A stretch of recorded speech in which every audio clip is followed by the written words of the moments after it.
Hi, this is Gavin Newsom, and today we're practicing for the water spitting competition in the Olympics. We're going for gold, baby. All right, let's do this. Gold or nothing. That's the spirit. All right, here we go. Yes, new record. Get it.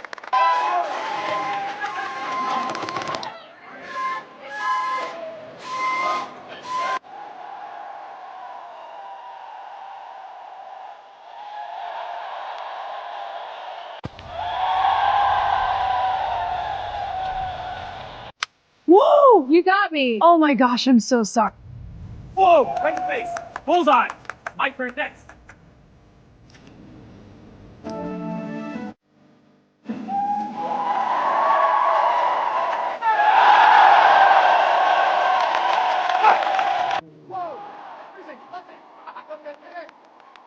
Ready for this? Born ready, here we go. Whoa, nice box. Whoa, right in the face. Oh my God, not in the Best face. competition ever.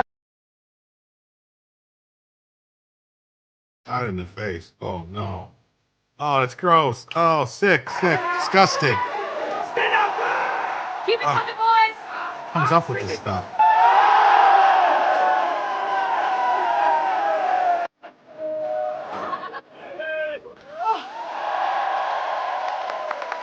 Gross, sickle, gross.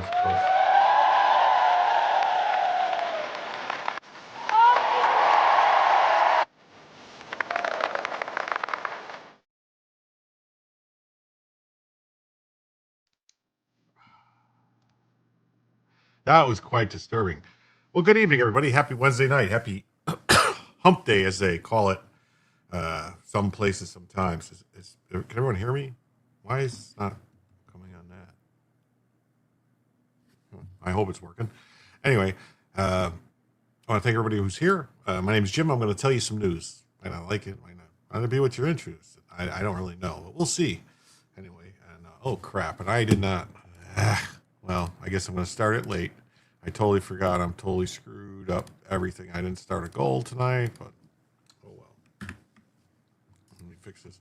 So every night on the show, we do a goal, whereas for every $100 that comes in, a across all platforms, which includes YouTube Super Chats, Rumble Rants, gifted memberships on YouTube or Rumble, becoming members, Cash App, PayPal, Coffee, Ko-Fi, Super Tips, what else? Locals coins. We add it all up, and as soon as we hit 100, we add an extra hour to the show. And then for every $100, we add another extra hour to the show. And then we have an added bonus, as you know, that when we hit 50 in total donations, we activate what's called Bella Vision. And Bella Vision is just this right here. There she is, just laying there. Just laying there. Being her old Bella self right there.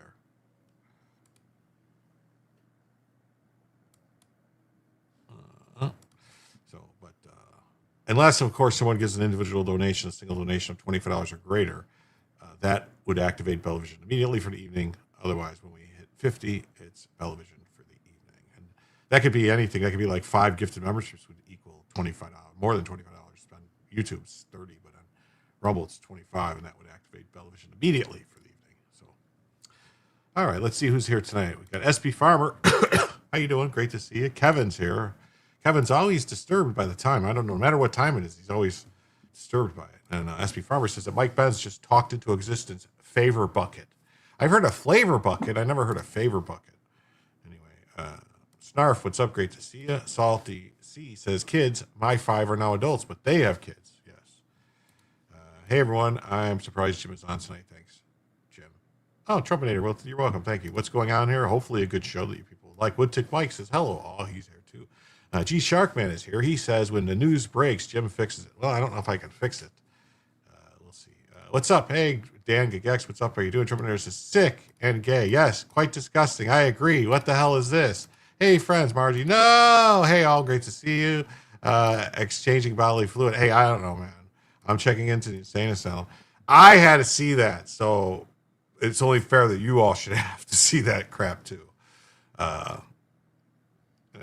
We all broke. Well, we'll see. Snarf, everybody, what's up? Share a Bella story with us, Jim. I don't know what that is exactly. G Shark Man, what's up? And Terry, hey, how you doing? So everybody's here. It's great to see everybody. So let's jump into the first story of the evening. And it's just going to be what it's going to be. It's okay, Jim. I've been watching the suckiest trial ever. Georgia versus Faust. Melanie Little has it tagged anew To Kill a Mockingbird.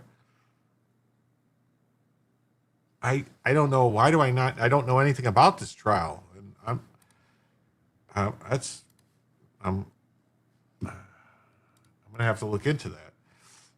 I have not been paying a lot of attention to stuff. I have my place where I go for the news, and that's pretty much all I've been going to because I've got other stuff going on.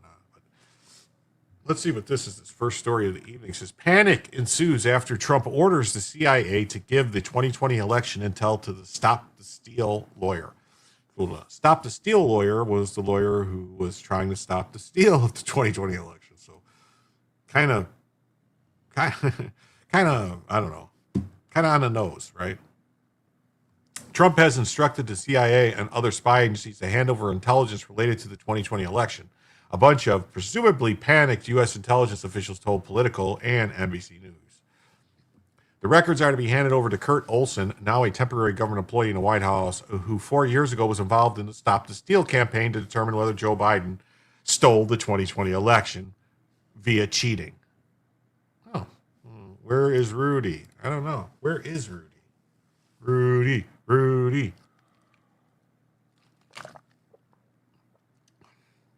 He got to play one game, didn't he, for Notre Dame? Rudy was his name, right?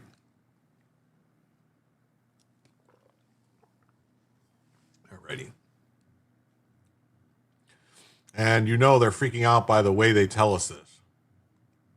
The administration last year hired Kurt Olson, who more than 5 years ago took part in starting to Stop the Steal campaign that promoted baseless claims of widespread voter fraud. Well, is it baseless? Giuliani. Ah, yes, he's a ghoul. Giuliani. President Trump has directed the top U.S. spy agencies to share sensitive intelligence about the 2020 election. if there was no shenanigans, then why would there be any intelligence about the 2020 election? What? What's up, Mark? Yes. Trump instructs spy agencies to provide intelligence to stop the steal. Lawyer. Rudy lost his home and went bankrupt. Oh, yes. That. Oh, I thought you were talking about Rudy from the Notre Dame thing. I just watched that movie the other day, so it was like, I thought maybe you saw it too, so you were talking. I'm just kidding.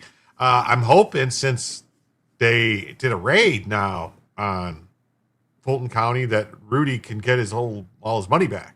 Like, that was ridiculous anyway, that they did all that and just basically fast-tracked and pushed everything. Like, that's just nuts. So he should get all his stuff back. And that woman who was doing that, she should, instead of getting a medal from Biden, it said this service is not available. What service?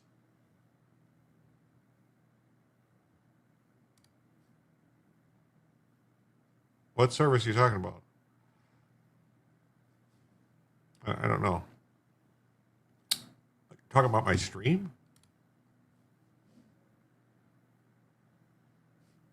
I think it's working fine. I'm going crazy. I don't know. We got to explain more what you're talking about. Yeah. So President had asked Mr. Olson to look at the intelligence related to the 2020 election, and the agency is ensuring that he has the access necessary to do his work. Ruby Freeman and Shay Moss were both scanning ballots. Yeah, those people that did that, I mean, instead of getting awards, they should have went to jail, in my opinion. Clearly, they cheated. Did shady shit. When asked about Olson's role, the White House told the outlet that President Trump has authority to provide access to classified material to individuals he deems necessary. The entire Trump administration is working together to ensure the integrity of U.S. elections. Yeah, the president can give any... It's the president's role. He's completely in charge of classification and all that stuff. So, yeah. Georgia election watchdog Garland Favorito. He's got the Flavorito of Atlanta-based VoteGA.org just told me that the FBI raid on Fulton County ballot warehouse will show that Fulton certified mostly Biden votes for which they have no ballots. There are 17,852 votes. Hold on.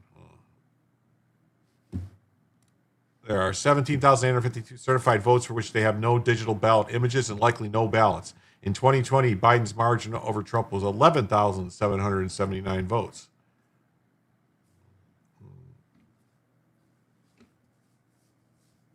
Oh, GOP plan.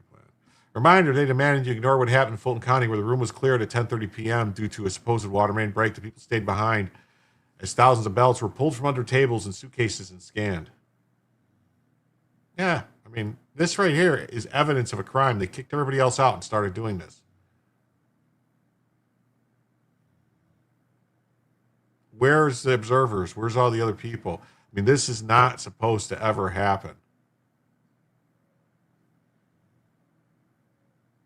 There's supposed to be people there watching all that stuff.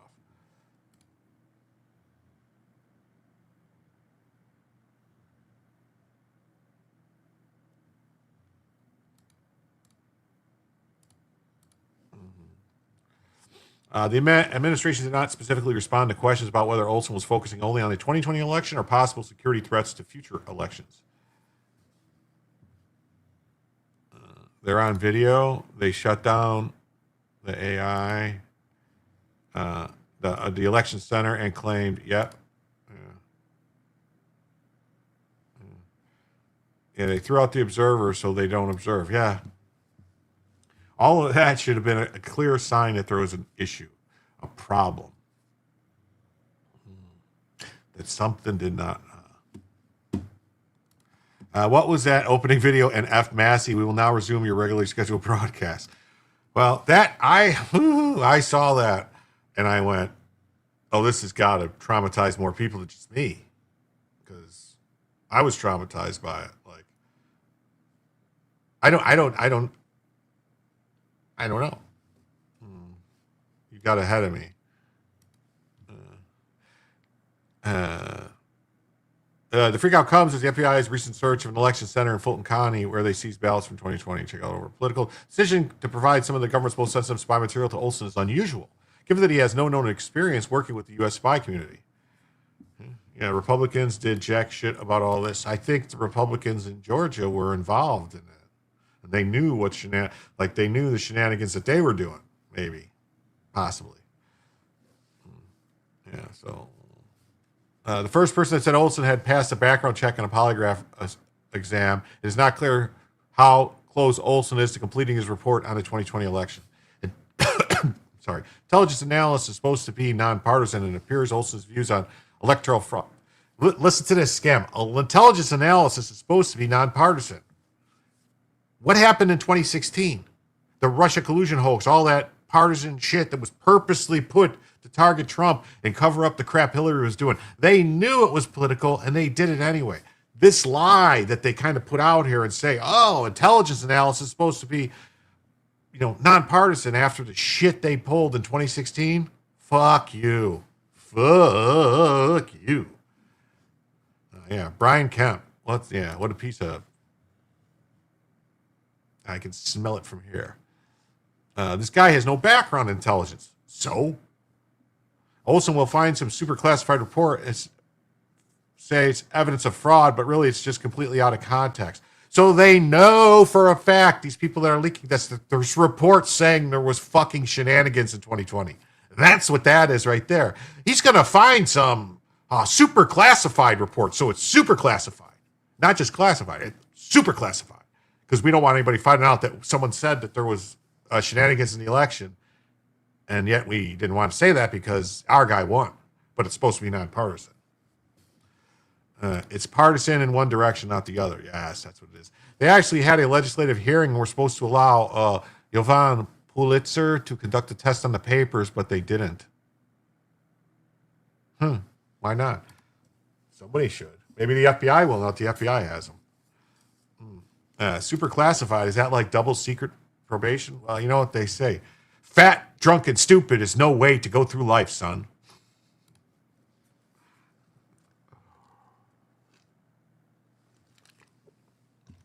Yeah.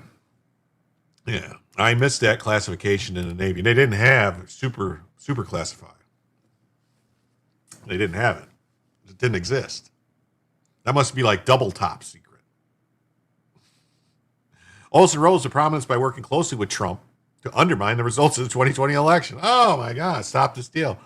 So they're nonpartisan, all right. He urged several DOJ officials that year to file a complaint to the Supreme Court scrutinizing Trump's loss, and even called the president multiple times during the January 6th attack on the Capitol. Wow. Yeah. So about the raid, we noted on Tuesday an affidavit filed by the FBI Special Agent Hugh Raymond Evans last month, which was unsealed Tuesday, lays out 5 categories of confirmed problems in the Fulton County handling of ballots, raising questions that have simmered for over 5 years. Trump and his allies raised questions about the election in Georgia and other states where irregularities were alleged. Yes, they were. By me. I allege irregularities. According to a report from Just the News, Evans filed the affidavit last month to establish probable cause for a raid that seized around 700 boxes. Well, that's another funny thing. There is about 40 boxes missing, according to everything I'm seeing, that there were supposed to be over 700 boxes, but they only got 640 or 650 or something like that. So Dems are communists, Republicans are cowards. Yeah. The investigation stemmed from a referral by Kurt Olson, Trump's election integrity czar. Evans interviewed roughly a dozen unnamed witnesses about the allegations tied to the contested Georgia race, where Joe Biden edged out Trump by less than 12,000 votes in the lying, cheating official results. This warrant application is part of the FBI's criminal investigation into whether any of the improprieties were intentional acts that violated federal criminal laws. There you go.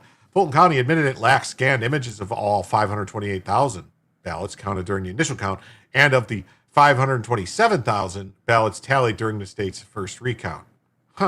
So in the first count, they had over 800 ballots more than they had in the second count. Well, what happened?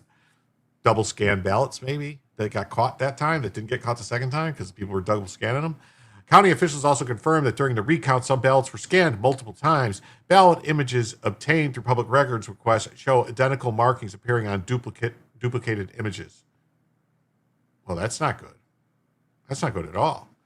During the risk-limiting audit, hand counters reported vote totals for batches that didn't match the actual votes inside those batches. Well, that means people were cheating. Warnoff and Ossoff didn't legit win either. And Ruby Freeman put on a video on Instagram saying Raphael Warnock owed her. Oh. Like money? He owes her money?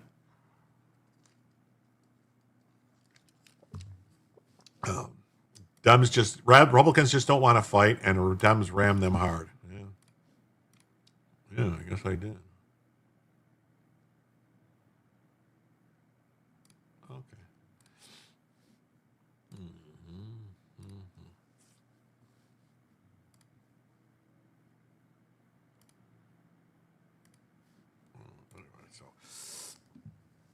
So what do we think about this?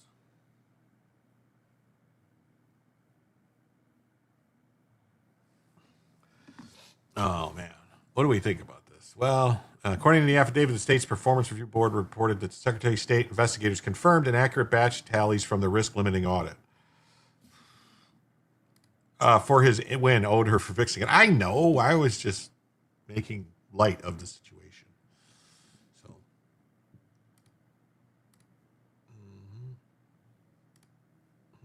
panic ensues after Trump orders the CIA to give 2020 election stuff to this lawyer guy. Stop the steal. He looks serious. That's Matt Olson. What's his name? Matt Olson. He looks pretty serious. Right? Mr. Olson. Mr. Anderson. So that's good, right? That they're doing all that. On to other news. Now the next story will say that this is the Trump economy. Job growth crushes expectations as more Americans work for higher wages. Oh, that's when you lost your Facebook. I shared all that stuff. Yeah, Facebook sucks. Freedom just ain't worth fighting for, says the Republicans. Yeah. Today's blockbuster, expectation-shattering jobs report proves that President Trump's economic agenda continues to pay off for everyday Americans. The unemployment rate fell and private sector job growth remains robust, particularly for specialty trade construction jobs, as the trillions in investments secured by the president pour into American manufacturing. With the new revision showing that the Biden job market was even worse than expected, President Trump continues to turn the page on the Biden disaster by right-sizing federal employment to the lowest level since 1996 and turbocharging economic growth. Wow. We need to get the federal government to the size that it was in like 1886, maybe, or 1786. How's 1786? I don't know. Or now let's see. Go 1866, maybe. I don't know. Wait, that's 1856, maybe. I don't know. Some small size of the federal government. It's small as possible. Job growth surged in January, and the strength is in the private sector. The economy added 172,000 new private sector jobs and shed 42,000 government jobs. See, that's the main thing. Getting rid of the government jobs is actually great for everybody. I mean, it's not great for the people that lose their jobs, but for all the rest of us, that's money not getting spent. Bottom line, that's our money not getting spent. As President's agenda takes off, factory groundbreakings and data centers are leading to more construction jobs, with construction employment up 33,000 in January, including 25,000 new jobs in non-residential specialty trades, the highest monthly change in 5 years. January's 130,000 new non-farm payroll jobs is the best month of job growth yet, signaling President Trump's pro-growth policies are starting to deliver. Wait, so is it 172,000 or 130,000? Wait a minute. Wait, which is it? President Trump's second term, 615,000 private sector jobs have been added, while federal employment has declined to its lowest level since 1966. Let's see. Here's the chart. Look at so it was look at this. So it was in January 2021. It was under 2.9 million jobs. And then Biden raised it. Look at this. Biden comes in. Oh, it went up to over 3 million people. Wow. That's crazy. Now it's down under 2.7. So there was this many people in 1966, 2.7 million people. That's insane. Average weekly earnings for private sector employees rose by 0.7%. Not too great for me. I'm too old to get a new job. And yes, I worked in the private sector. I wasn't always a government employee. I'm talking about they need to get rid of all the people that don't do anything. The people that have the fake jobs that they just sit around. What can I get you for? Those people. Catch my drift? In fact, the number of new jobs added in January was more than a double economists' predictions. They are not replacing anyone when they quit or retire. Yeah, that's the best way to do it. Just, they quit or retire. Still not enough people fired from the government. Yeah, they need to get rid of, like, seriously, like,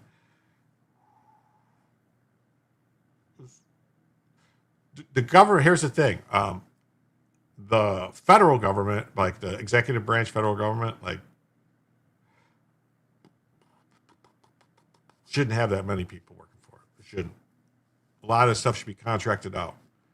You think a 40% reduction. Yeah, probably. Private sector job creation in January blew past expectations. Bloomberg's expectations 172. Look at that. Wow. The labor market under Biden was far weaker than we already knew. From initial release to the current estimate, job growth over Biden's final 2 years was overstated by 1.9 million jobs. Yes, there's a lot of waste. There's a lot of waste. I know. I see that. Yeah, if we got rid of all the waste, you're never going to get rid of all the waste, but if we could get rid of like 3/4 of the waste, it'd be a lot better for everybody.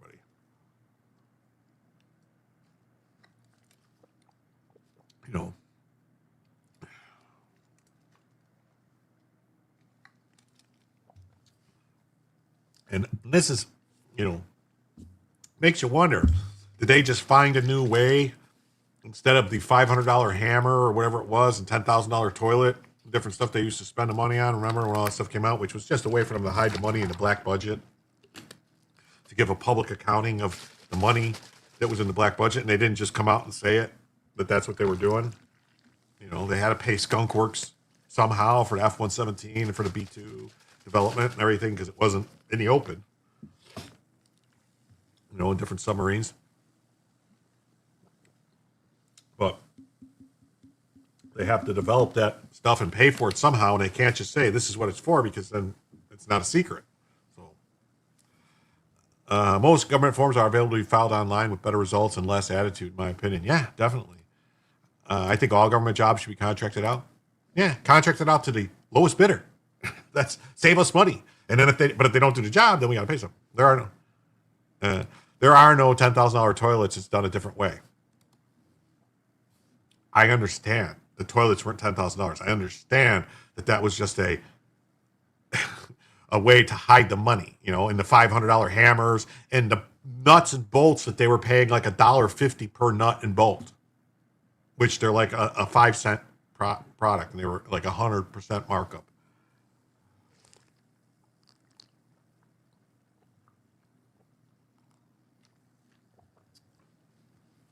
Now, that's different than NASA would spend a lot of money on specific types of nuts and bolts because they have to be for specific things. They have to be tested and certified to meet those standards. Otherwise, you get a Challenger disaster if you just go, why are we spending this much on this bolt when we can get it at the hardware store for this much? Well, because the thing will blow up like that. Oh, my God, our first donation. Downtown DCAT's here. Bella, yay, what's up? Awesome. Wow, for that, I'll give you a peek. I'll give you a peek at the Bella for that right there. There she is. All right. But with that, we are now 90 away from the first additional hour of the show and 40 away from Bellavision. Yes, and 40 away from Bellavision. So thank you so much, Downtown DCAT. Thank you so much. Thank you. Biden left us with 1.1 million fewer jobs than first reported. I thought it was 1.9 million fewer. Yay.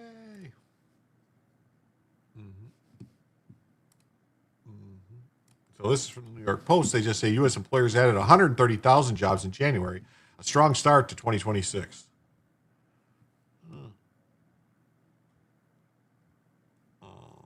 Oh, Terry for 5. Thank you, Terry.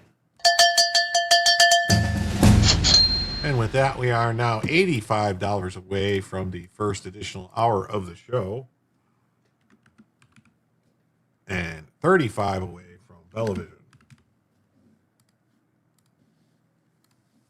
Thank you so much. The first thing we need to do is all the special companies I'm forced to buy $3,000 laptops when I can get the same or better for about half because we must buy from minority companies. Oh, yeah, that stuff's got to stop. That stuff's got to stop. Gotta stop. That's got to stop.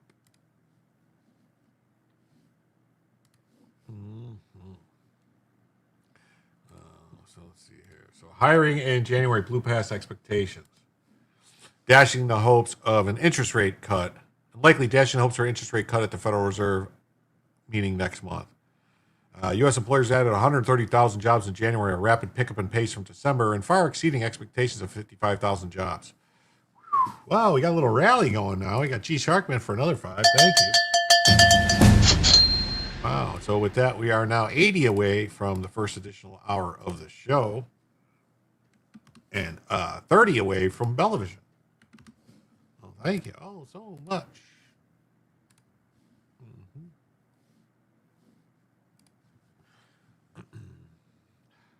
The employment rate ticked down slightly from 4.3% to 4.4% from the previous month. Annual revisions erased 1.2 million jobs off the past 2 years, revealing much weaker growth than initially reported. Oh, Joe says, can't stay all night, still working. God bless Rally. Thank you, Joe. I'm glad you're still working. I thought there was like a mini shutdown or something, but I wasn't really sure because I didn't hear anything else about it, but thank you. I don't know if I forgot to do this for G Sharkman or Terry, but if so, I apologize. So with that, we are now $78 away from the first additional hour of the show.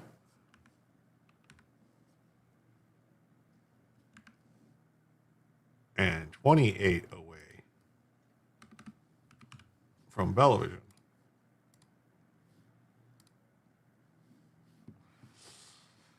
Thank you. Rally in progress. Thank you.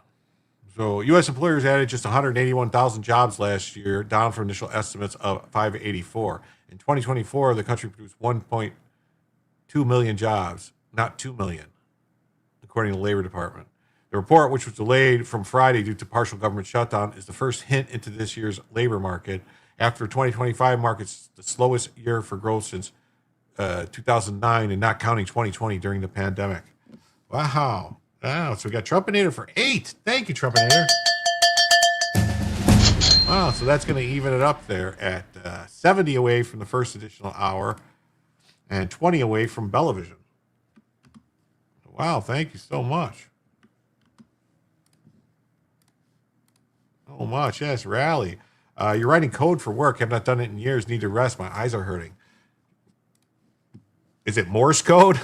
It's a joke. That's a joke. ... This is a joke. So that's awesome, Joe. That's awesome that you still can do it after years of not doing it. It's hard to stop doing something for years and pick it back up again. It says, however, January's data could be somewhat misleading since retailers did not hire as many seasonal workers in the 2025 holidays. So reported layouts could be smaller and make the headline figure appear larger than usual. Smoke signals. Oh, okay. How? You make them smoke a signal. The upbeat jobs report follows months of murky labor market data as initial employment claims remain low from week to week. But job openings plummeted to 6.5 million in December, the lowest level since September 2020. January gives us an early view of labor market that is setting up a more stable pattern after a year of recalibration. Healthcare and social assistance saw the largest job gains, adding 82,000 and 42,000 respectively. Another 33,000 jobs were added in the construction sector in January.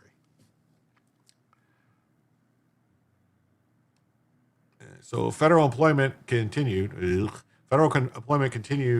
to fall in the aftermath of Elon Musk's Department of Government Efficiency, a cost-cutting White House committee that slashed foreign aid and axed thousands of government jobs. Yay! We lost 4 people that are not getting replaced, so I drew the short straw. Uh-oh.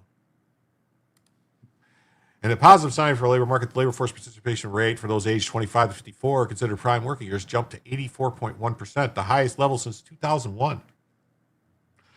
So I guess I guess Americans will do those jobs, that Americans will do those jobs that they claimed they wouldn't do, those American teens. And mainly, believe it or not, I was kind of just talking about the white teens because those are the ones I think that are real lazy and they don't like to work. I don't know. This was my own experience seeing them. Horrible. Slash more government jobs. Yes. Yes. I mean, all these, when I was a kid, all these jobs at McDonald's and Burger King and Wendy's, all the fast food places, everything, they were all just high school kids. Those were all high school kids. They're not anymore. Hardly any of them are high school kids at all. Why? Today's report reinforces a theme that we've seen before. The labor market is not collapsing, but it's not roaring either. So there's that. And then we'll jump to the next story. Breaking: a D.C. grand jury has just refused to indict Senator Mark Kelly, Alyssa Slotkin, and the other demon rats who called for members of the military to refuse orders from President Trump. Mark Kelly needed to be court-martialed instead. Leftists have poisoned jury pools, telling them to refuse to indict corrupt demon rats.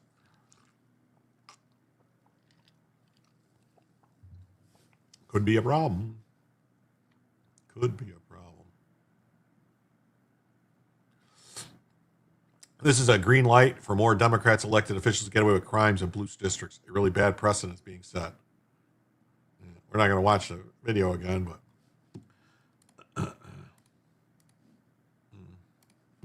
what the hell is this? Why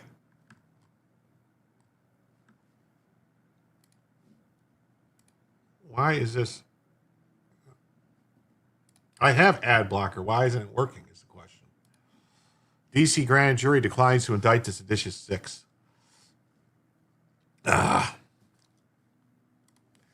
Was reduced by 50 in my place of work. We're doing our part. Just trying to make it to retirement. The way Trump is cutting, I'm not sure I will. I need to relearn to say, would you like fries with that? No, you don't. No, you don't. Nuh-uh. You got skills, my man. A federal grand jury in Washington, D.C. declined to indict the seditious six Democrat lawmakers who called on members of the military to defy President Trump's orders. Now, here's a question. How does anybody know this? Because grand juries are all supposed to be secret. And they're never supposed to say who's indicted or who's not indicted. They're not supposed to say that stuff. A DOW already went with a Kelly reprimand, no court martial. Okay, Department of War. Tried telling Joe, but ignored Rumble Chat last night. Panel. Oh. I retired, so I know what you're talking about. I'm older than you, have a bad heart, no one wants to hire me. I'd hire you. In November, without offering any specifics, go work for Blackwater. Blackwater, keep on trucking. No, don't go work for Blackwater. Go work for Diligence, LLC. In November, without offering any specifics, these seditious six demon rats said, you can refuse illegal orders. That's what they just kept saying. You can do this. Look at me. I can refuse the orders. CBS News and New York Times reported that a grand jury declined to indict the seditious six. What? What? How could the grand jury refuse to indict them, and then how could that be reported out? That does not make a lot of sense. That does not make a lot of sense.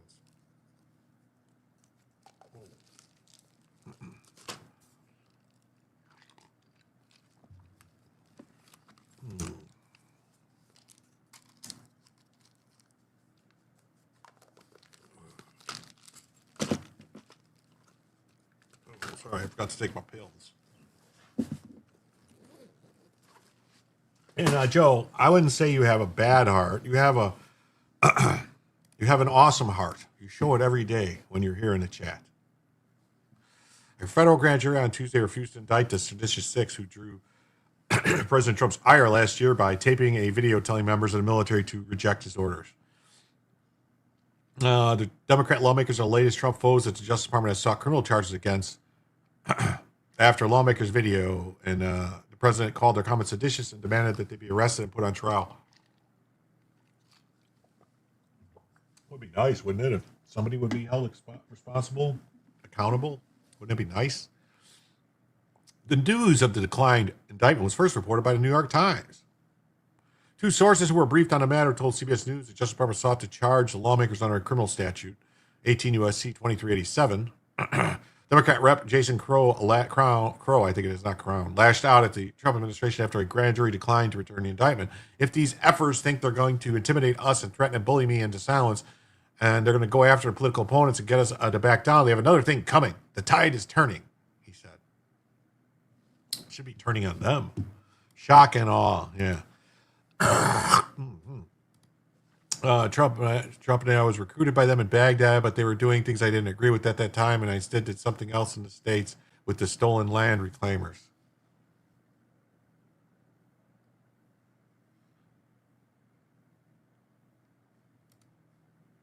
I retired from the military, but it's not enough. Anyway, everyone should be appalled by the fact that Donald Trump and his goons at the Justice Department are weaponizing the justice system. Last month, Secretary of War Pete Hegseth censured Mark Kelly and cut his military retirement pay over a seditious video. He should have been court-martialed. Should have been sent to Leavenworth.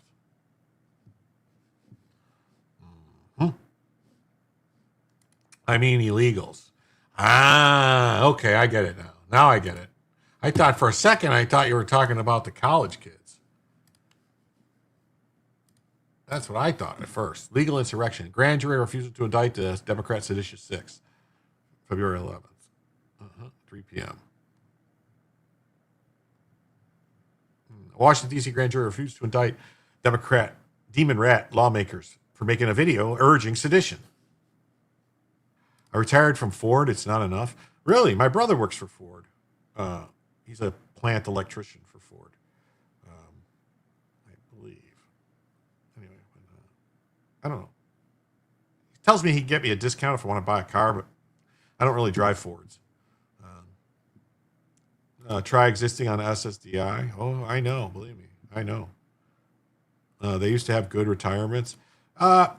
Well, that's what happened is, I think, if I'm not mistaken, the auto manufacturers, I don't know if Ford specifically, but I know GM, Chrysler, and some other, and those Dodge, that they had major issues with their retirement plans for the UAW when it was in like Detroit, and they did not put the money away they were supposed to. And so then when the plants started closing and things started happening, they had to basically like tell people they don't have a retirement, right? They got nothing. I think that's what happened. I remember it was like, didn't Michael Moore make a whole movie about that? And then there was other stuff talking about the guy. He was retired from the one of the plants, and then ended up the next day having to go work at like Walmart or something because he had no retirement. They told him he did, but he didn't. I got in later when I was the same pay grade as others in the plant. I don't know if that's what that means. Yes, I don't think that's possible, Gary, to exist on SSDI. Although, I don't know, some people on SSDI get like a lot of money and some people don't. I've heard stories of people getting like several $1,000s, like $3,000 a month from SSDI.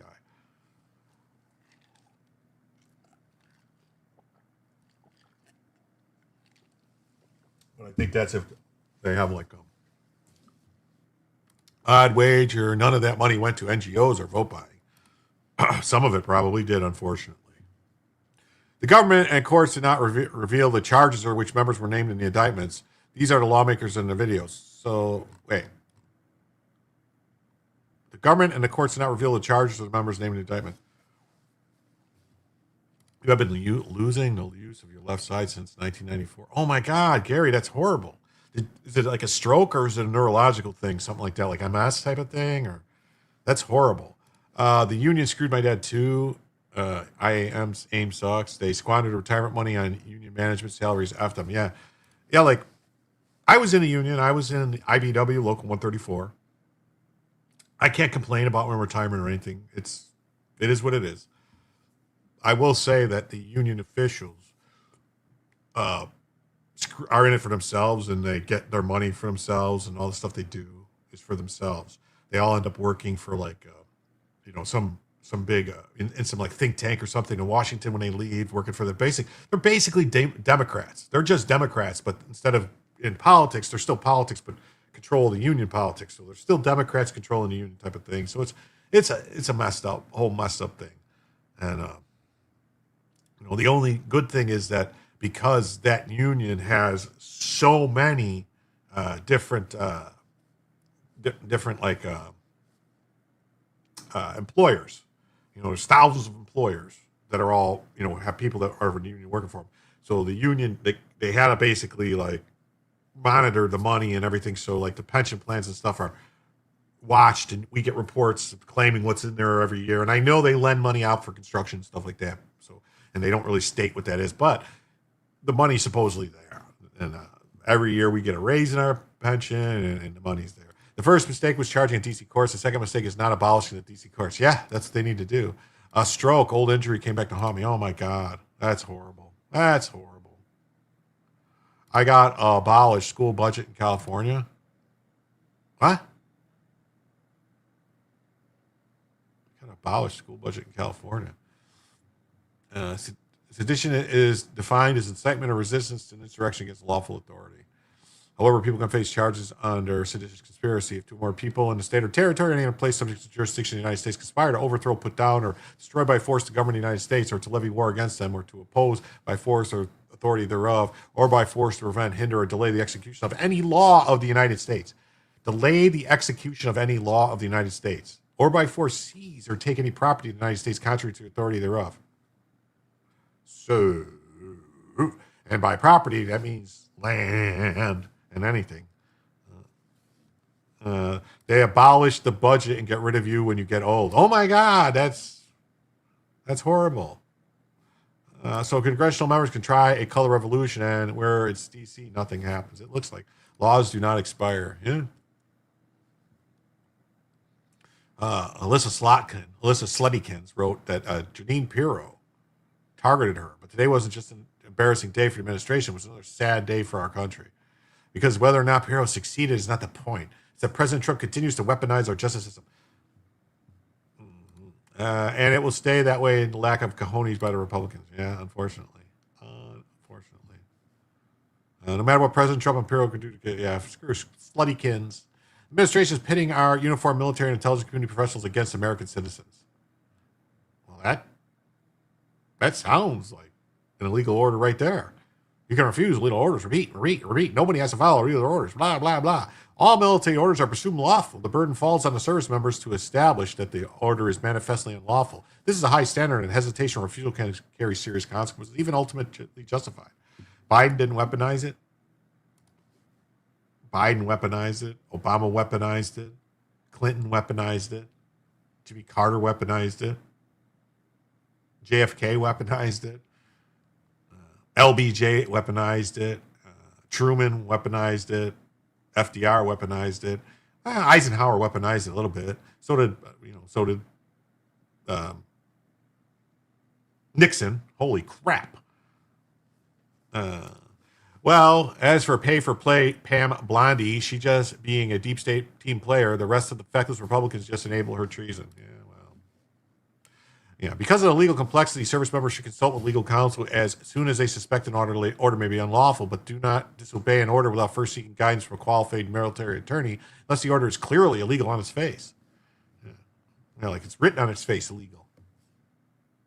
Joe says, I was a little late. Did you cover Bondi's showing? In my opinion, she looked like a petulant child, but love to hear what you think. I didn't get into it yet. It's coming. The argument, the yelling match in Congress, there was like a screaming at each other. Republicans better pursue this unless they are going to chicken. Yeah, well, they're chickens. They're chicken shiznels. And then same thing from the Post. Grand jury refuses to indict Democrat lawmakers whom Trump accused of seditious behavior. I think everyone that is not an idiot knows it's seditious behavior. All right, let's get into the next story now. Trump agrees to invite all U.S. governors to the annual event after backlash for excluding demon rats. Okay, all right, no problem. That's right. Trump was going to have a meeting of governors, but he wasn't inviting any of the demon rats, because why would you want the demon rats to come in and ruin your party? I wouldn't want a bunch of demon rats at my party. President Trump agreed Wednesday to meet with all governors at an annual White House event next week, regardless of political affiliation, after he faced backlash for excluding demon rats. The change comes after the president spoke with Oklahoma Governor Kevin Stitt, a Republican who leads the National Governors Association, on the phone earlier in the day. It also comes after the NGA backed out of planning the meeting over the exclusion. We're pleased the president will welcome governors from all 55 states. Excuse me? 55 states and territories. That's a bad way to phrase that. You should say from all 50 states and territories. Because there's 50 states, not 55 states. So no matter what, you want to try to make this argument that it's the states and the territories. Then you should have just put all U.S. states and territories, not 55 states and territories.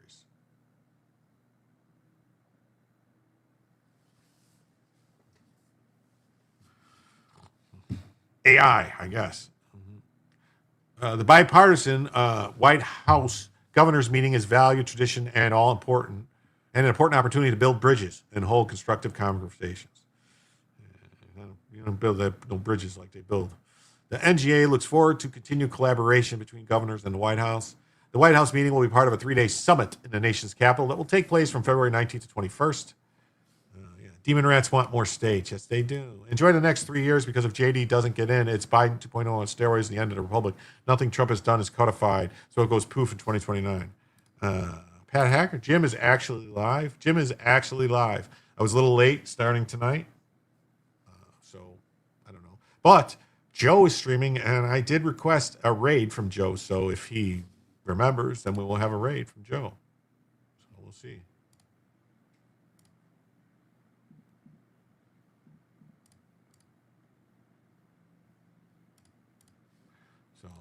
Anyway, so Jim is. Marty says, good night, all. Good show, but I'm having vertigo, weather changes, and boom. Oh, it's horrible. I'm so sorry to hear that. I hope you feel better. I have had a headache for 8 days in a row now, and I just wake up with it. I have to take like some Advil and something else, and then it goes away. But I don't understand it, why I wake up every day with a headache. It seems weird, right? Like maybe I should get that. I don't know. It was not immediately clear if the group of Demon Rat governors will lift their boycott of the White House dinner. So the Demon Rat governors were boycotting it. Are you fucking serious? The Demon Rat governors were boycotting the dinner. And so Trump said, fine, I just won't invite them. And so they said, oh, you got to invite them even if they don't come. So this is just a play to make, what? Hey, Arizona Merce, what's up? Great to see you. Awesome. Thanks for being here. Which was announced following reports that Trump excluded Maryland Governor Wes Moore and Colorado Governor Jared Polis from the dinner. It's also not clear if Moore and Polis are now invited to the dinner. Terry says, I had that last month with the headaches. Oh, God. Advil is the wrong medication for a headache. Is it really? Well, really? I thought Advil or ibuprofen was good for headaches because it's an anti-inflammatory. I don't know. And then, should I take aspirin for a headache? Hey, Wi-Fi junkie, what's up? Great to see you. Hello, how's things going? See, I don't have anything going on in the ghetto, right? No, not ghetto, in the Rumble, not the ghetto. Just Gundam was here, Gundam and Wi-Fi junkie and Tick Mike. That's all I see over there. So, it was also not clear if Moore and Polis are now invited to the SO. We don't know if they're invited, so we don't know what's going to happen. So maybe we shouldn't talk about it. That would be a good way to do it. So, Governor's group, Trump will welcome Dems and Republicans to the White House. Tylenol kills your liver, got my grandmother's. Joe is talking about the 6 Republicans who want to end Trump's tariffs on Canada. Oh, yeah, gotta love them. He's in, oh, yeah, no, I know. I got that story. Yeah, I got that story. I sent that story to Joe.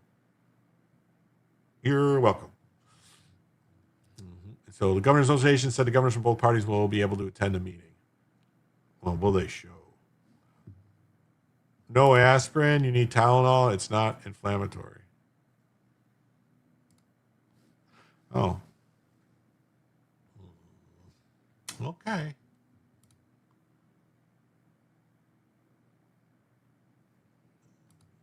right. And then we got this story, which I thought was interesting. Right. Trump attacks Oklahoma's GOP leader ahead of next week's meeting of the governors. So that's the Governor Stitt that was the head of the Governors Association.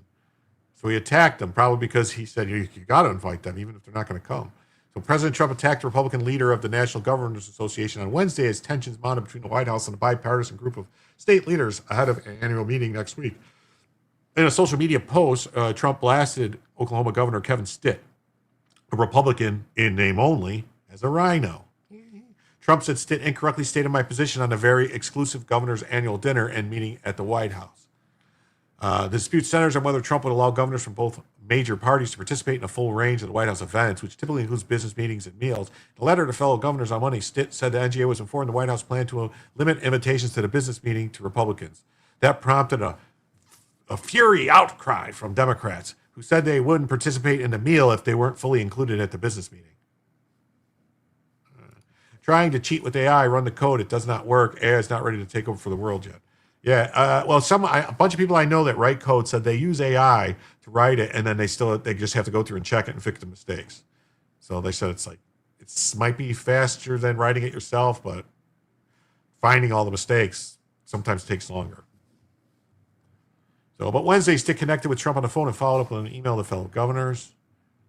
And I'm ready to inform you that Trump is inviting all governors of the 55 states and territories. There's 50 states. 50 states. He was very clear in his communication with me that the National Governors Association event, and he looks forward to hosting you and hearing from governors across the country. Trump, however, struck a far more adversarial tone in his social media post, calling Stitt Monday's letter false. The invitations were sent to all governors other than 2, who I feel are not worthy of being here. Microsoft and Linux weenies are both vibe coding in Rust now. God help us all. Oh my God. Oh my God. That is why you test code, yes.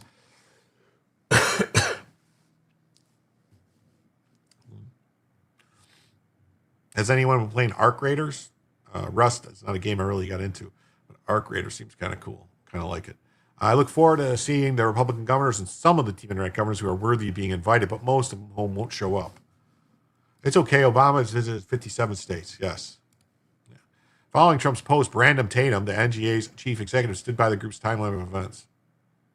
Is that Officer Tatum? Brandon Tatum? Is that Officer Tatum? As of Tuesday evening, only Republican governors received invites from the White House for the Friday morning business meeting.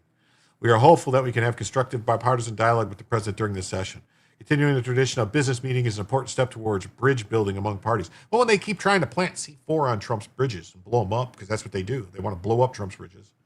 Why talk to them? Seems like a dumb move. If they don't want to play nice, don't play with them at all. You know, it's not that difficult.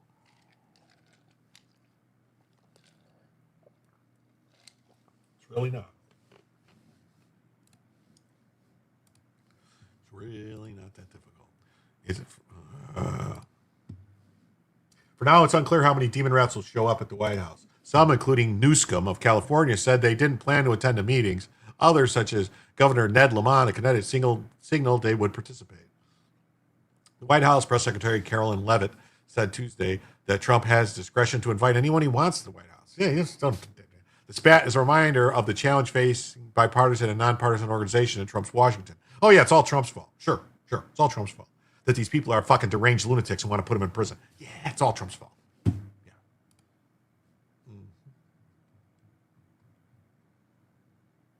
All right. Then we got these. We had six rhino traitor scum in the House vote to terminate Trump's tariffs on Canada. What? Here are the 6 Republicans who voted with the demon rats. The House of Representatives on Wednesday evening voted 219 to 211 to terminate President Trump's tariffs on Canada. 6 Republicans voted to overturn Trump's tariffs on Canada. Thomas Massey, scum. Don Bacon, a demon rat who's been hiding as a Republican in Nebraska for way too fucking long. I believe it's Nebraska. Maybe it's Oklahoma or Nebraska, one of the two. Brian Fitzpatrick, not a Republican. Jeff Hurd, get rid of him. Kevin Kiley, gotta go. Dan Newhouse, goodbye. Joined the demon rats. Was going to ask if you heard about this vote. Hope they do a body search. Yeah. 6 Republicans voted against Trump's Canada tariffs. I mean, here's the thing, though. The vote is likely dead on arrival in the Senate. But even if it passed the House and the Senate, Trump could veto it. That's the whole thing. Trump could go, nope. And then they would need 2/3 in both houses to override the veto. Them's the rules. Them's the rules. And guess what? They ain't going to get 2/3. No ways, no hows. If the measure cleared the Senate, President Trump would veto it right away. The demon rats effectively control the House of Representatives since the Republicans have such a razor-thin margin. Well, that's weird, right? You ever heard, like, the Democrats had like a 2-person majority under Nancy Pelosi, and they were able to do whatever the fuck they wanted. That was weird, right? With rhinos like Massey and Bacon and the others, Mike Johnson has no room for error. The Senate last year voted in favor of a similar measure to overturn Trump's tariffs on Canada. In October, for the second time, the Senate voted to repeal Trump's tariffs on Canada. 4 rhinos voted with the demon rats that time: Rand Paul, Mitch McConnell, Lisa Murkowski, and Susan Collins. Oh my God, what do you know? Wow. They have the exact number of scum traitors that they need to overcome the Republican majority. Maybe that's why they stole those 4 fucking Senate seats in 2024, that were all going to be Republican, and all of a sudden they did the same Biden sneak away at 1:30 in the morning, 2 o'clock in the morning. Wow, maybe that's why. Because with those people, they wouldn't have had enough scum to override what Republicans wanted to do. Holy crap. You don't think they can get 67 votes in the Senate? No. Nope. They're only going to get these 4 right here. That's it. They're going to get these 4 plus the demon rats. That just gives them 51. That's it. And here's the problem. With Mitch McConnell being hospitalized and not being able to be in Washington. Is McConnell still alive? He was just spent over a week in the hospital. I don't think he's going to be showing up to vote. So that means it would be instead of a 51-49, it would be a 50-49. So that's the margin of error is much closer. President Trump late last year increased tariffs on Canada by 10% over what they're paying now after the government played a deceptive Ronald Reagan ad during the World Series. Trump increased the tariffs after he terminated all trade negotiations with them over the anti-tariff ad. Shortly before the vote on Wednesday evening, Trump called on Republicans to support his tariffs. Canada has taken advantage of the United States on trade for many years. Many years. They are among the world's worst in the world to deal with, especially as it relates to our northern border. Tariffs makes a win for us. Easy. Republicans must keep it that way. Donald Trump said on social. Well, let's see. Yeah, 6 House Republicans break with the White House to repeal Trump's Canada tariffs. Well, yeah. Oh, was one Democrat voted no. Wonder who that Democrat was. Maybe probably just an error. House lawmakers voted to overturn Trump's executive order that slapped a series of tariffs on Canada after GOP leadership unsuccessfully tried to stop the White House rebuke. The House voted 219 to 211 to adopt Meek's resolution. Oh, what do you know? Jeff Hurd, Colorado. Kevin Kiley, California. Yeah, California Republican. Jared Golden was the only Democrat to vote no. Well, that's odd. Jared Golden, a Democrat from Maine, who touches Canada. Maine is directly deals with Canada. They're on the border with Canada. They know Canada. So the guy that knows Canada says, no. Keep the tariffs on Canada. They deserve it. Huh. If I don't work, I don't get paid. How is he not at work and still getting paid? The bastard won't retire either. Old fucking Trump had his wife in the cabinet. Unbelievable. Yeah. His wife, the CCP spy. Any Republican in the House or Senate that votes against tariffs will seriously suffer the consequences come election time, and that includes primaries. Oh. Yeah. Massey needs to get booted the fuck out. He is just anti-Trump. That's all he is. That's all he is. Meek's joint resolution specifically targeted Trump's February 1st executive order declared a national emergency. Oh, since then, Trump has wielded national emergency powers to make a series of adjustments. This guy. Yeah. No. And after the way what this guy said, anybody that joins anything he says or does, they belong in the dustbin of history. Yes.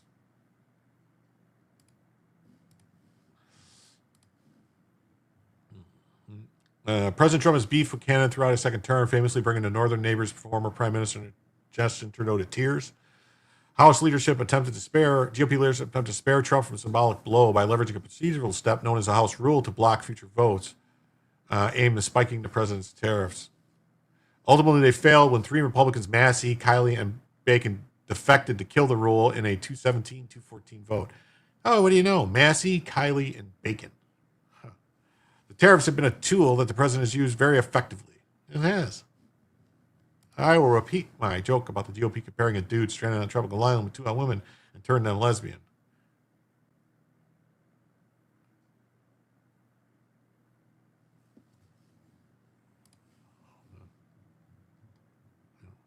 Trump is also facing broader threat to his protectionist agenda from a looming Supreme Court decision. I imposed a 30% tariff on Switzerland, Trump recalled the Fox Business Network Kudlow about his use of the IEEPA. Then I received an urgent call from Swiss president. I didn't like the way she spoke. So instead of lowering it, I raised it to 39%. There you go.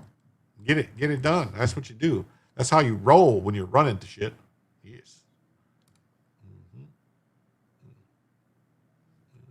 This is just the Epoch Times. House approves bid to end Trump's tariffs on Canada. Fox News. 6 House Republicans defy Trump on key agenda item and Dem push vote. Yeah, that's right. That's what they do. All right. On to the next story.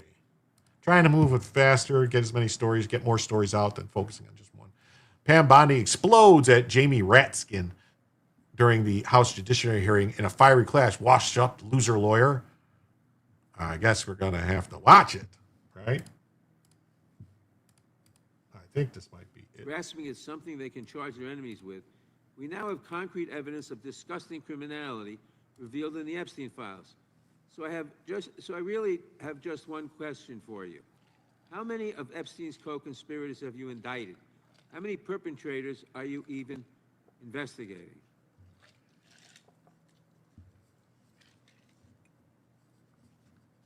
First, you showed it.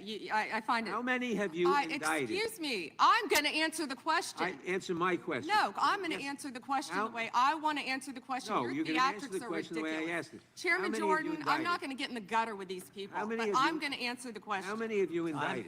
Again, the time belongs to Reclaiming my time. the time Well, belongs. I think it's very Reclaiming interesting. my I time. think it's very Reclaiming my interesting. time. You can When reclaim he your talks time. about they Reclaiming my indicted, time, Mr. the Chairman. president said they Close the indicted clock. him Mr. twice. Chairman, please They stop the sure clock did. and And stop he the clock and indicted- restore his time. Okay, here we go with these Committee will be in order. theatrics. The Reclaiming time my belongs time to the and gentleman roll back from the New clock, York. please. We will give you a few more seconds. We will do that. But when Reclaiming you ask my- a question, the witness question gets to was- answer. You may not like the answer, but she Right. gets to The answer. question was, how many of Epstein's... They don't like Re- the answer, Reclaiming Chairman, my time. because it's honest. Reclaiming So my- he asked a Reclaiming my 4-minute time. question. Restore 45 and seconds, I Mr. am Nadler, going please, to Mr. Chairman. Answer. You can let her filibuster all day long, but not on our watch. Reclaiming- Not on our time. No way. Reclaiming- And I told you about that, Attorney General, before you started. You don't tell me. Yeah, oh, I anything, did tell you because we washed saw up what you did in the loser Senate. Lawyer, not even a lawyer. Committee will be in order. Time, and I should get back at least 45 seconds. We will give you a few more seconds. I Not a said that few more already. seconds. Who the fuck does Jamie Ratskin think she is? Right now, Mr. Nadler. Go All ahead. right. Reclaiming my time. The answer to my question, how many of Epstein's co-conspirators has she indicted, is 0. You have been the attorney... That's not a question. How many of her did they other actually she didn't indict anybody. The one that was indicted was under the first Trump administration when they indicted what's her face? Ghislaine Maxwell. Yeah. Went after her. And then Jeffrey Epstein. But to say this is just fucking rich from these fucking demon rats, man.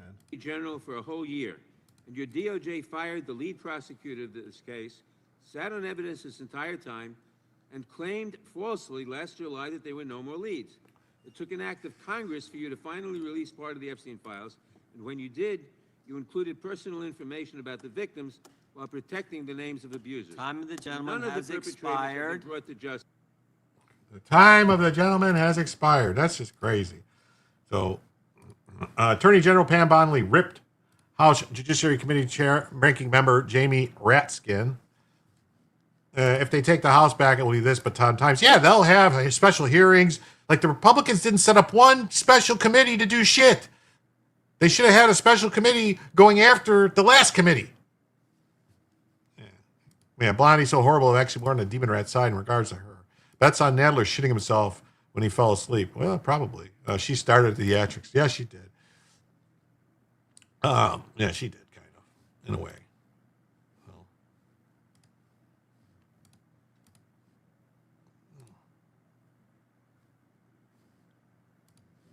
President Trump's top law enforcement official testified before the panel following the release of millions of files related to the prosecution of deceased pedophile Jeffrey Epstein. Is he dead? Because I've seen reports that he's not dead. They sat on it for 10 years. Hey, what's up, Effie? How you doing? Yeah, they didn't. How many were indicted by Obama's DOJ?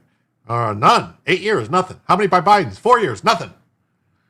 Judiciary Democrats and one Republican accused Bonzi of ignoring. Yeah, one Republican's name is Thomas Massey. Ignoring the victims. This whole thing is turning into a big scam. And I'm going to show you the next story what the scam is. All right? You ready? Because it's coming. You're not showing a lot of interest in the victims, Ratskin Challenger, whether it's Epstein's human trafficking ring or the homicidal government violence against its citizens in Minneapolis. Oh, my God. The Attorney General, you're siding with the perpetrators, you're ignoring the victims. Ratskin demanded in one of those back and forths that Chairman Jim Jordan restore time to retiring Jerry Nadler, as Bondi ignored his question about the indictments of co-conspirators. You can let her filibuster all day, but not on our watch, not on our time, no way. I told you about that, Attorney General. You don't tell me anything. You washed up loser lawyer, not even a lawyer. Bondi then rounded on Nadler, telling me you said the president conspired, sought foreign interference in the 2016 election. Robert Mueller found no evidence, none, of foreign interference. Have you apologized to President Trump? You should all be apologizing. You sit here and attack the president, and I'm not going to have it. I'm not going to put up with it. None of them asked former Attorney General Merrick Garland over the last 4 years one word about Jeffrey Epstein. How ironic is that? Why? Because Donald Trump. Most Demon Rats questions, as well as those of Tom Massey, focused on the so-called Epstein files. Fucking Massey's got to go. He's got to go. I mean, out of office. Who do I have to blow to no longer be from Maryland? Got to be a way to change where I was born and raised. Nah, you're fine. Doesn't matter. I'm telling you. You can at least say you get to have chaps often. At one point, Pramila Jayapal asked Epstein victims and their family members to stand and raise their hand if they'd not been able to meet with the Justice Department. Bonnie responded, why didn't she ask Merrick Garland the twice he sat in his chair? I'm not going to get in the gutter for her theatrics. Massey and Ro Khanna co-authored the stupid bill. And since then, Massey and Khanna and others question why some men they've identified as potential co-conspirators had their names redacted and why some victims had their identities unmasked. The government could get sued if they start releasing people who haven't been charged with crimes and they don't even have probable cause to believe they committed a crime, start releasing their names, somehow identifying them as. Jim, when asked about victims, Bonnie brought up the stock market, and when the victim stood up, she didn't even look. Sorry, but Dems had her today. Yeah, I'm not saying she did a good job at all. I'm saying Dems just sucked, though. And this whole thing was a scam and happened because of Massey being a fucking idiot. Massey hit back at the Attorney General and says it's of the massive failure of DOJ comply with the Epstein Files Transparency Act.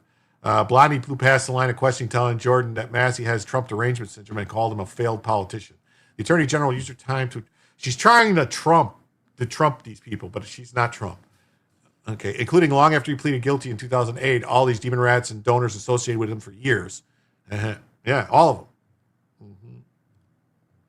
U.S. Virgin Islands delegate, a demon rat, even texted with the disgraced financier during a 2019 Oversight Committee to get tips about questioning Trump fixer Michael Cohen. Well, he wasn't really a fixer, was he? A rep for Democrat delegate said in a previous statement that Plask receives texts from staff, constituents, and the public at large offering advice, support, in some cases, partisan vitriol, including from Epstein. Jerry Nadler attacked Attorney General Bondi over Epstein while his colleague Plaskett was using Jeffrey Epstein as a confidant and advisor. The height of hypocrisy. It's sad because she wasn't that bad when she was here in Florida. I don't know. Don't hold back on Massey. Honestly, Massey's wife died, and then a few months later he marries this woman half his age, and then he's acting like a complete total lunatic. I don't know. Maybe he ate something bad.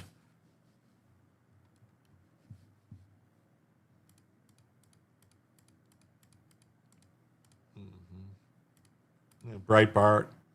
Don't let the big... What was that? What does it say? Don't... that was something. Democrat lawmakers accused U.S. Attorney General of Epstein file cover-up.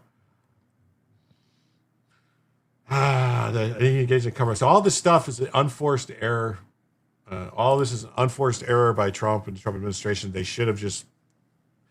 It's just, fine, you want to, here's the files. Just fucking dump them out there. Let the chips fall where they may. Who gives a shit? She wasn't good, but not as bad. Even his hairstyle changed. He went with a beard. Yeah. Yeah, he was this dork from MIT who carried around a debt counter. Now look at him. He did these debt clocks and was doing all this stuff. He used a Tesla battery from a Tesla battery pack to power his house or something like that. Like, he was a tech weirdo from MIT, and now he's a tard. She didn't elaborate on investigations during combative hearing. Bonnie's deputy Todd Blanche recently said no more prosecutions were expected. A wealthy financier who had extensive ties to top business executives, politicians, celebrities, and academics, mostly Democrats. Let's put it that way. Mostly Democrats. And a matter of fact, when Trump knew Epstein, Trump was a Democrat at that time. So how do you like them apples? Huh. Yeah, this wasn't a good look for Blondie. No. Well, look at this. This says banks versus America. Big banks want to destroy Trump's affordability agenda. Wow. Wow. What is the open banking rule? 1033. Wow, we need to change something. This is crazy. Crazy. So this is the whole hearing. The chair now recognizes the gentleman from Wisconsin, Mr. Tiffany, to lead us in the Pledge of Allegiance. Oh, we're not going to. Of course, they arrested narco-terrorist Nicolas Maduro, and they seized a record number of drugs flowing into this country. Trump Justice Department put an end to targeting Americans for their beliefs. Attorney General Bondi rescinded Attorney General Garland's anti-parent memorandum. Department of Justice ended the practices of using the FACE Act to target pro-life Americans. They've refused to tolerate attacks on places of worship and investigations of traditional Catholics that we saw in the previous administration. On her first day, Attorney General Bondi disbanded the Foreign Influence Task Force that was pressuring social media companies to censor Americans. And the Trump Justice Department has ended lawfare. Under Attorney General Bondi, along with Director Patel, they've worked to expose the political nature of Arctic Frost and the Jack Smith investigations. They've turned over hundreds of pages of documents to Congress, and that's why we know, for example, that Mr. Smith paid at least $20,000 to some confidential human source. That's why we know that Jack Smith knew it was unconstitutional to seek to toll records from members.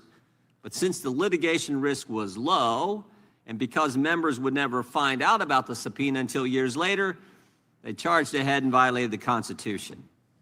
The Trump Justice Department has changed DOJ policy to require prosecutors to tell judges if NDOs relate to members of the separate and equal branch of government, the Congress. And to top it all off, the Trump Justice Department opened an investigation into the conspiracy behind the Russia collusion hoax.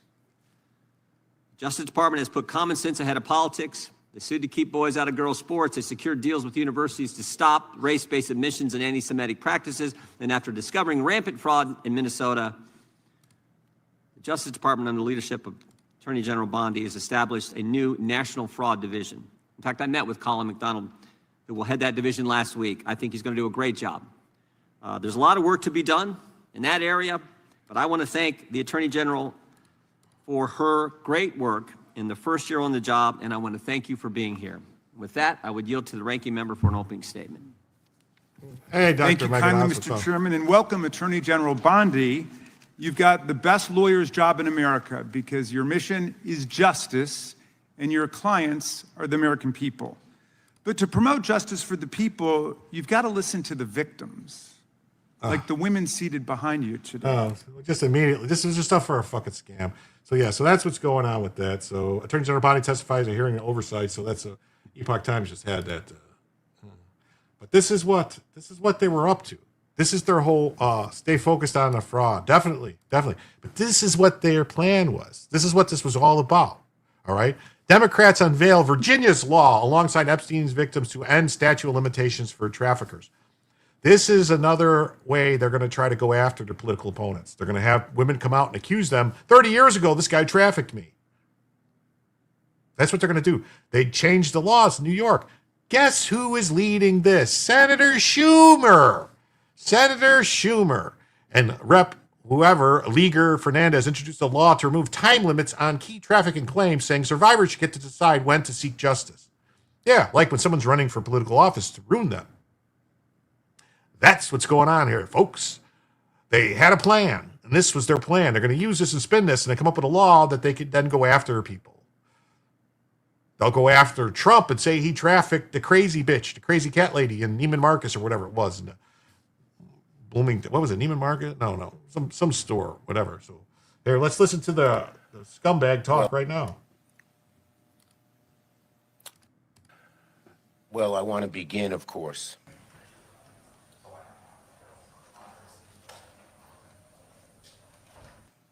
Today I'm introducing Virginia's law, legislation to end statute of limitation barriers that have kept survivors of sexual violence from justice far too long, and to create new. And why are there statutes of limitations? Well, because if somebody, after a certain amount of time, if somebody makes an accusation, and the accusation is going to be believed by a lot of people anyway, because that's how people are. They go, oh, this guy's accused. This person was accused. Well, there's no evidence. Anybody that knows anything, they don't remember. How does this person prove that they weren't in the place? If 20 years ago someone says you did something on a day, how the fuck do you know where you were on that day unless you have a calendar that you keep every day showing where you were and who you were talking to? Maybe then. Maybe you got some kind of stuff that you can prove that you weren't at this party back when, in high school, when a woman comes to Congress and says you jumped on the bed and raped her when you were 17, 40 years ago, 50 years ago. Like that happened. And luckily he had a calendar to prove something. But that's all this is they're trying to take the statute of limitations away. So then it's a criminal investigation with crimes and everything else to come after you and take your life away after, for what? Really? I'm sorry. If you're going to accuse somebody of crime, they should have just as much right to defend themselves of that crime, because if you wait so long that it's not feasible to get any, evidence for yourself, it's just what this person claims, and then you go into a criminal trial and this person says, yes, they did it to me. And the juries and the way the jury pools, the shit's been going on, holy shit. Yeah, isn't this Me Too revisited? Oh, yes, this is Me Too ramped up. Like they did it in the States. They did this in the States already, to go after Harvey Weinstein, supposedly, go after Trump, to go after people they didn't like because they weren't doing what they wanted. Now they want to do it federally. Instead of all the fighting, all those women could just name the people. Nothing impedes them. No NDAs, no law, nothing. Yeah, let's think. Why haven't these women named anybody? Give me a name. Give us names. Same day, Obama appointing released criminal illegals, including a rapist and a trafficker. Yep. It's nuts. It's nuts. Legal avenues to pursue justice, because justice should not expire. Justice should not expire.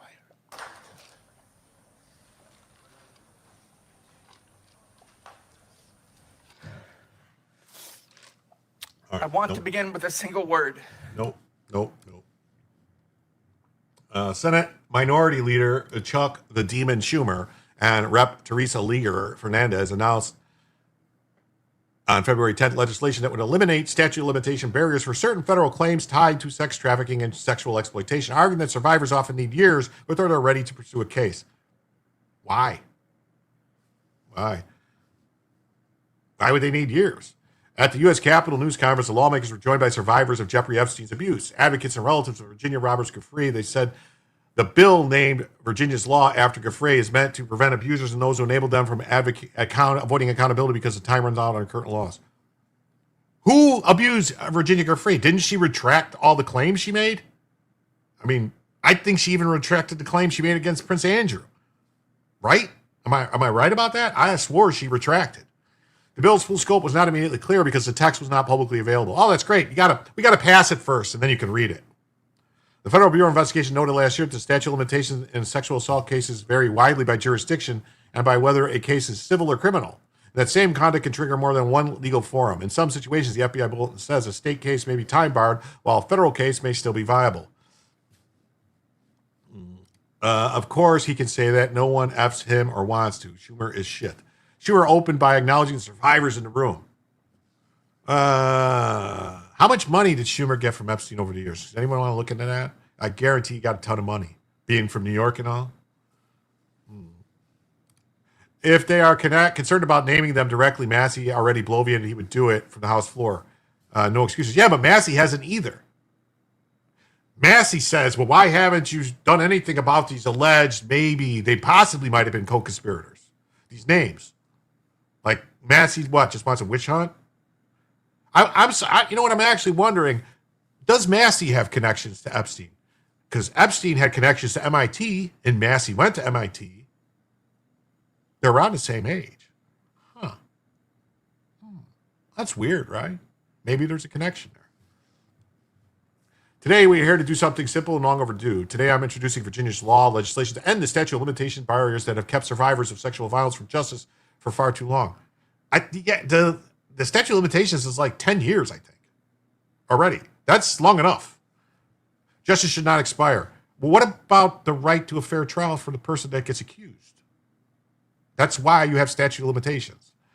And that's what, you can't have somebody living their entire life, you know what I mean? Like someone get... Anyway, Schumer said the recovery for survivors does not follow a set timetable. Time does not erase harm. From the House, Demon Rat Women Caucus said the bill is broader than the Epstein case. It's aimed at changing how the legal system treats survivors who come forward year after abuse.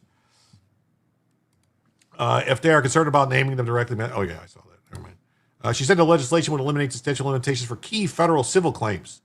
So civil claims, so they could sue you and they could just bankrupt you over someone's accusation. She said it would also include a look-back window for people who were previously barred from bringing claims, and said it would. So it's a look-back. So they want to do the same thing they did with the Trump lawsuit from that crazy broad. Same thing, a look-back window for people who were previously barred from bringing claims. Said it would clarify that traffickers cannot avoid accountability. Yes, Virginia, apparently there is a Santa Claus. Yes. You don't get to escape prosecution by simply putting predators and victims on a plane to a private island or a mansion of... Goffrey's brother said the bill reflects what his sister wanted to change. Really? Why didn't she say that? We are introducing Virginia's law because survivors deserve justice, not expiration dates.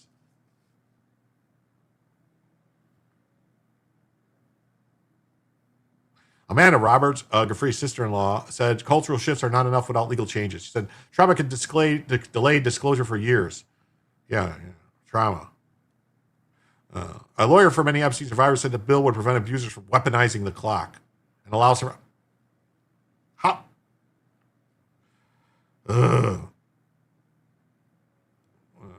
It says, during questions, a UK reporter asked Guy Roberts about Andrew, whose royal titles were stripped by King Charles in October, referring to the former royal's past connections to the Epstein scandal. Roberts replied that Andrew, now known as Andrew Mountbatten Windsor, should appear before U.S. Congress and answer questions, saying he needs to show up. No, he doesn't. No, he doesn't. No, he doesn't. Schumer said he agreed. He also urged the Justice Department to release more information. You know what? That Massey's full of shit, right? He can't stand in a well of the House and say all the names without any fear of repercussion. He has immunity there. So, as I said, full of shit. Yeah. Yeah, well. Yeah, full of shit. Full of shit. So, some lawmakers went to Justice Department reading room to review the unredacted files on 4 computers. And it said members were limited to handwritten notes and their staff was barred from entering. Jamie Ratskin said it would take months to go through the documents. Even House members spent every waking hour there. The co-sponsors of the Epstein Act last fall said they came across many files that still had redactions. Yeah. Massey initially said he found the names of 6 men that are likely incriminated by their inclusion. Likely incriminating. That's how we prosecute people now, and that's how we ruin their lives, because likely incriminated. The bill supporters, well, then release their names. Who are they, Massey? Say their names. Don't do it in the House floor. Go say it out in public on the street. Accuse them of something. Accuse them of a crime. Let's see where it goes. That's what, if you got balls, do it. No survivor should be told again the law failed them. The law didn't fail them. The people, if you fail to say something because you didn't remember it for 20 years, then did it happen? That's all I'm going to say. Yeah. Wow, she's got a book out that was released right after her death. Wow, crazy, right? Goffrey's survivor and lawmakers introduced Virginia's law. Yes, Virginia's law to go after political opponents. That's what it is. But ultimately, he's a libertarian. Libertarians will always go full retard. Yeah. He's a lolbertarian. I don't even think he's a libertarian. He's a lolbert. Lol. LOL Bert. Lolbert. As chair of the Women's Caucus, she condemned what she described as the Department of Justice as an inadequate release. Well, how many fucking files were released under the Biden administration? How many files were released under Obama? Under Clinton? She stressed the need for full transparency to show who was involved and who was complicit. Okay, maybe the federal government. I don't know. Some government. I believe Epstein worked for some government. The U.S. government, Israeli government, maybe a bunch of different governments.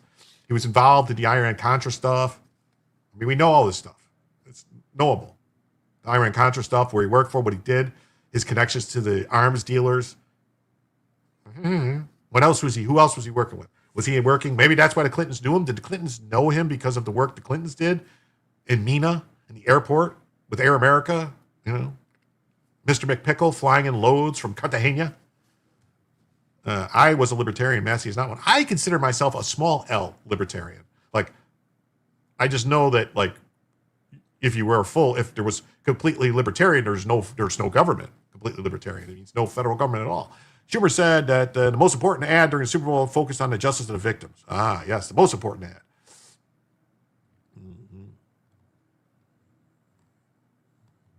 Giuffre first came forward about her experiences in 2011 and eventually filed a defamation suit against an associate and co-conspirator, Ghislaine Maxwell, which brought further detailed allegations of court documents. So she sued over defamation. She didn't sue over, oh my God. In her memoir, Nobody's Girl, she revealed how at 17 years old, she met Maxwell working at a spa attendant as Mar-a-Lago. Now, I don't know, but 17 is the age of consent in a lot of states. I'm not saying it's right. I'm just saying. Was Florida not? Was it 18 in Florida at that time? Maybe. I don't know. But I mean, there's states where people get married at 15. Just saying. Like 17 years old, someone says, oh, you want to do this and to pay you, and you do it. I have a word for that. I'm not going to say it, but that's what you are. Maxwell brought Giuffre into her and Epstein's world where they began sex trafficking Giuffre to wealthy friends. Was at the time, I'm sure Giuffre loved it. She was getting paid, right? I think she got her college paid for and all this stuff. And I'm not saying it's right. I'm saying at the time, she thought it was great. It wasn't until later she had regret. There's a difference. Prince Andrew gave up his royal title in October, claiming it was concluded after talks with the king that continued accusations about me distract from the work of his majesty and royal family. Okay, maybe he is, but he is a horrible politician. Yeah. The question is not Epstein worked for the government, but which government he was selling his info to. Yeah, I agree. It was revealed on Monday he's being investigated by the British police over allegations he shared confidential trade documents with Epstein stemming from his travels. So now they're going to go after the king's brother over trade documents. Directs Secretary of Labor to revise the wage rules to make it harder for companies to hire foreigners and replace American workers. Oh, by this broken pen, President Trump raises the H-1B visa fee from $1,000 to $100,000. Oh, great. Agree? Yes, agree, Terry. Suspicion is based on emails sent from Mountbatten to Jeffrey Epstein that were among 3 million pages released by the Department of Justice. In the latest release of documents unveiled as an invitation for Epstein to dine at Buckingham Palace, Epstein's offered to introduce his correspondent to a 26-year-old Russian woman, and photos that appeared to show Andrew kneeling over an unidentified person who was lying on the floor. Maybe Trump will salvage the midterms after all. Maybe he can. It's just the Republicans are working against him. Okay. So that's that story. So victims of the Epstein family, victims of news updates from Maryland, victims of families of Epstein survivors and Virginia's law. So, but that's my opinion is that this is another push to get their enemies. That's my opinion. That's my opinion. So, all right. Next story. In Alex Murdaugh appeal, justices grill attorney on rogue county clerk and financial crimes. So, I don't think Alex Murdaugh killed his wife and son. I saw the trial. I saw all the evidence. I don't see how it was possible. The times don't add up. Where did the blood? They found no blood anywhere. You can't clean up that good. You can't. They would have found blood. They would have found evidence. They would have found something on him. He would not have been able to get it all off. I think the midterm Senate is safe house, not sure. The Senate might be bad, but we'll see. There's actually, if the economy picks up just a little bit, there's a chance Republicans could pick up a seat or two in the Senate. They could pick up a Georgia seat, and then there's one more. So Alex Murdaugh appeal of his double murder conviction Wednesday. South Carolina Supreme Court justice asked tough questions about improper comments from a county clerk and the fairness of including so much testimony about Murdaugh's financial crimes. Yeah, like that had nothing to do with this. Trump's biggest enemies are the rhinos. Dems can't do anything to him while they're in a minority. Yeah. I think the midterm, safe House, I'm not sure. Yeah. So, yeah. Why did they allow all the financial crimes to prove he was a bad guy? What's it say? I saw the pictures of his son's body before they were scrubbed. There's no way you shoot him or not soaked in blood. Yeah. Yeah. I mean, he would have been covered. He would have been covered. I just don't see it. The granular detail of the expansiveness of which everything under the sun was allowed is arguably problematic. The oral arguments Wednesday were the latest twist in the sprawling Murdaugh saga that has riveted the public and spawned true crime documentaries. Murdaugh, a prominent attorney from South Carolina, low country legal dynasty, so he was part of a dynasty. Plus, there's something else going on in this area. All the stuff about the money crimes, it seemed to me like there was a whole bunch of other crimes going on with other lawyers and judges and stuff participating and getting paid, and they didn't want that coming to light. And I think there was a whole lot of corruption and shit that was going on with settlements and stuff, people paying each other. So, yeah. If the feckless Republicans ever have an overwhelming majority, they might actually have to be accountable instead of blaming everything on the Dems. Yeah, you watch rackets tear up. I think that's tear. Tear is Tare. I think. And then I think Kurt's review of defense oral arguments was old form rackets. Yeah, that was good. I listened to some of that. Which is why they didn't care if the Dems stole 6 or 7 Senate races they did. Oh, yeah, they didn't care. They stole some previous years. They sold 4 in 2024. They sold 4. There should be no reason for Republicans losing the House unless the frustration keeping people from voting. Not voting is the same as voting demon rat. I believe it. Murdaugh was a pound of flesh. Yeah. Yes, he was.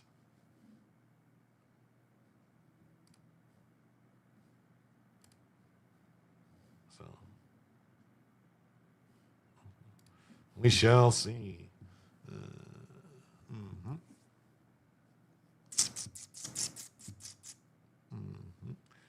So the 6-week trial featured, so Maggie, his wife, and his son were killed at their family's hunting property in June 2021. The 6-week trial featured extensive testimony about Murdaugh stealing millions of dollars from vulnerable clients in his own law firm. He took to stand in his own defense and denied killing his wife and son, a position he still maintains. The jury found Murdaugh guilty of the murders and received 2 life sentences. He separately pleaded guilty to dozens of financial crimes and is serving concurrent state and federal sentences, 27 and 40 years. He's not present at the Wednesday's hearing.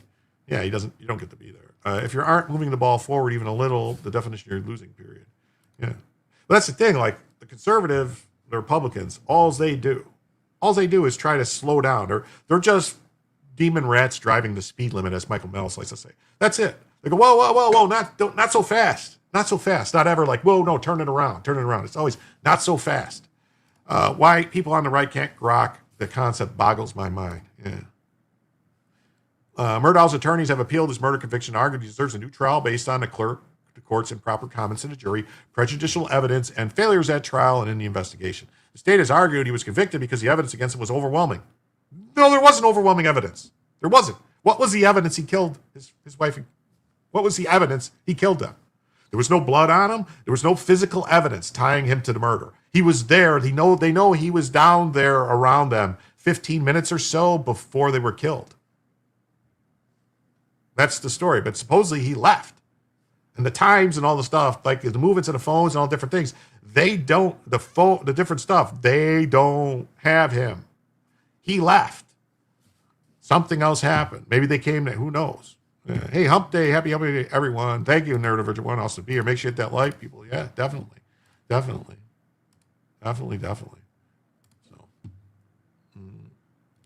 they acknowledged the Kurt's comments were inappropriate, but downplayed their importance to the verdict. It doesn't matter if they were important to the verdict or not. That's not the law. The law is actually, did these things happen? You can't get into the mind to decide if it happened to the verdict or not. There's no no. Here's a closer look at the 2 most prominent issues from the hearing. Did the clerk influence the jury? The first part of the hearing concerned former accountant clerk Becky, who clerked for Murdaugh's trial and later wrote a tell-all book about it. One of Charlie Kirk's favorite quotes. Okay. Happy hump day? Murdaugh's attorneys argued Hill improperly influenced the jurors during the trial. Watch his body language, watch his stuff. The left is never played by our rules. Only we play by our rules. Our rules are what keep our side from winning. We either want to win or we want to lose under some delusion that the rules mean anything. Yeah. A few jurors affirmed she made these comments and affidavits in a testimony, but the majority said they did not hear him. Well, Maybe they lied. Maybe they knew if they said something that it would get overturned. In January, after a one-day evidentiary hearing, retired South Carolina Chief Justice determined those comments did not influence the jury's verdict. That's not the standard, though. The standard is not for that. It's whether it was improper, and then it's a mistrial. Denied Murdaugh's request for a new trial. Still, the toll found Hill made improper comments to the jury, was not credible, and was attracted to the siren call of celebrity. Hill was charged last May with perjury, obstruction of justice, and misconduct. The charges allege she made sealed evidence available to the media, lied in her oath, and used her court position to promote her book about the trial. She pleaded guilty to the charge in December and was sentenced to 3 years of probation. Probably a Democrat, right? At the hearing, Murdaugh's attorney argued her comments infringe on his right to a fair trial and impartial jury. I've never seen a factual pattern like this where the clerk sets out to influence the verdict to get a guilty verdict for financial gain. Snarf says, back. What's up? Yeah. Prosecutor Creighton Waters acknowledged. I hate Creighton Waters. I think he's a scumbag. I really do. He's a shystery scumbag who did anything to get a win. That's all he was interested in. Yeah. It was relatively non-egregious in nature. The 6-week trial featured over 90 witnesses. Judge Kittredge expressed his frustration with the broader circumstances here. In the courtroom, we have an excellent attorney general with a very professional, competent team of prosecutors, including you. On the defense side, we have extremely competent, top-drawer representation. We've got a superb trial court judge. And out in the hall, we've got a rogue clerk of the court. Second, the justice asked questions about the prosecution's focus on Murdaugh's financial crimes and what was ostensibly a murder trial. At the trial, a series of witnesses testified about Murdaugh's history of financial crimes, as prosecutors sought to show that he killed his wife and son to fend off a gathering storm that he believed would expose him as a fraud. There was no proof of the gathering storm. There was no proof of any of that. There was proof of him not committing financial crimes. That's it. They used that to say he's a bad guy. However, Murdaugh's attorneys have argued his motive did not make logical sense, saying the prosecution improperly used the financial crimes as evidence to malign Murdaugh's character, and argued it should have been limited or completely excluded from the trial. Should have been excluded. This was piling on. Jim Griffin said Wednesday. However, prosecutors said the jury had to understand those financial crimes to properly understand Murdaugh's mindset and motive. So that's it. They proved the motive. They said this is the motive, but we have no physical evidence. But he had a motive, but no physical evidence. Oh, is that really what's going on in America? As we go, oh, you had a motive to kill him, so you're guilty. What? You can't truly understand the boiling point if you don't understand the slow burn leading up to it. Justice George C. James said he was struggling with the logical connection between the financial crime and the murders. And Justice Letitia H. Verdon asked about the limits of what evidence can be admitted under a theory of motive. Can a prosecutor want evidence work it in backwards from there? She asked. Well, yes, that's exactly what he did. So the justices seem, maybe that's what Kurt was mad about in this show. Because, what the Supreme Courts will weigh in Alex Murdaugh's bid to overturn his conviction.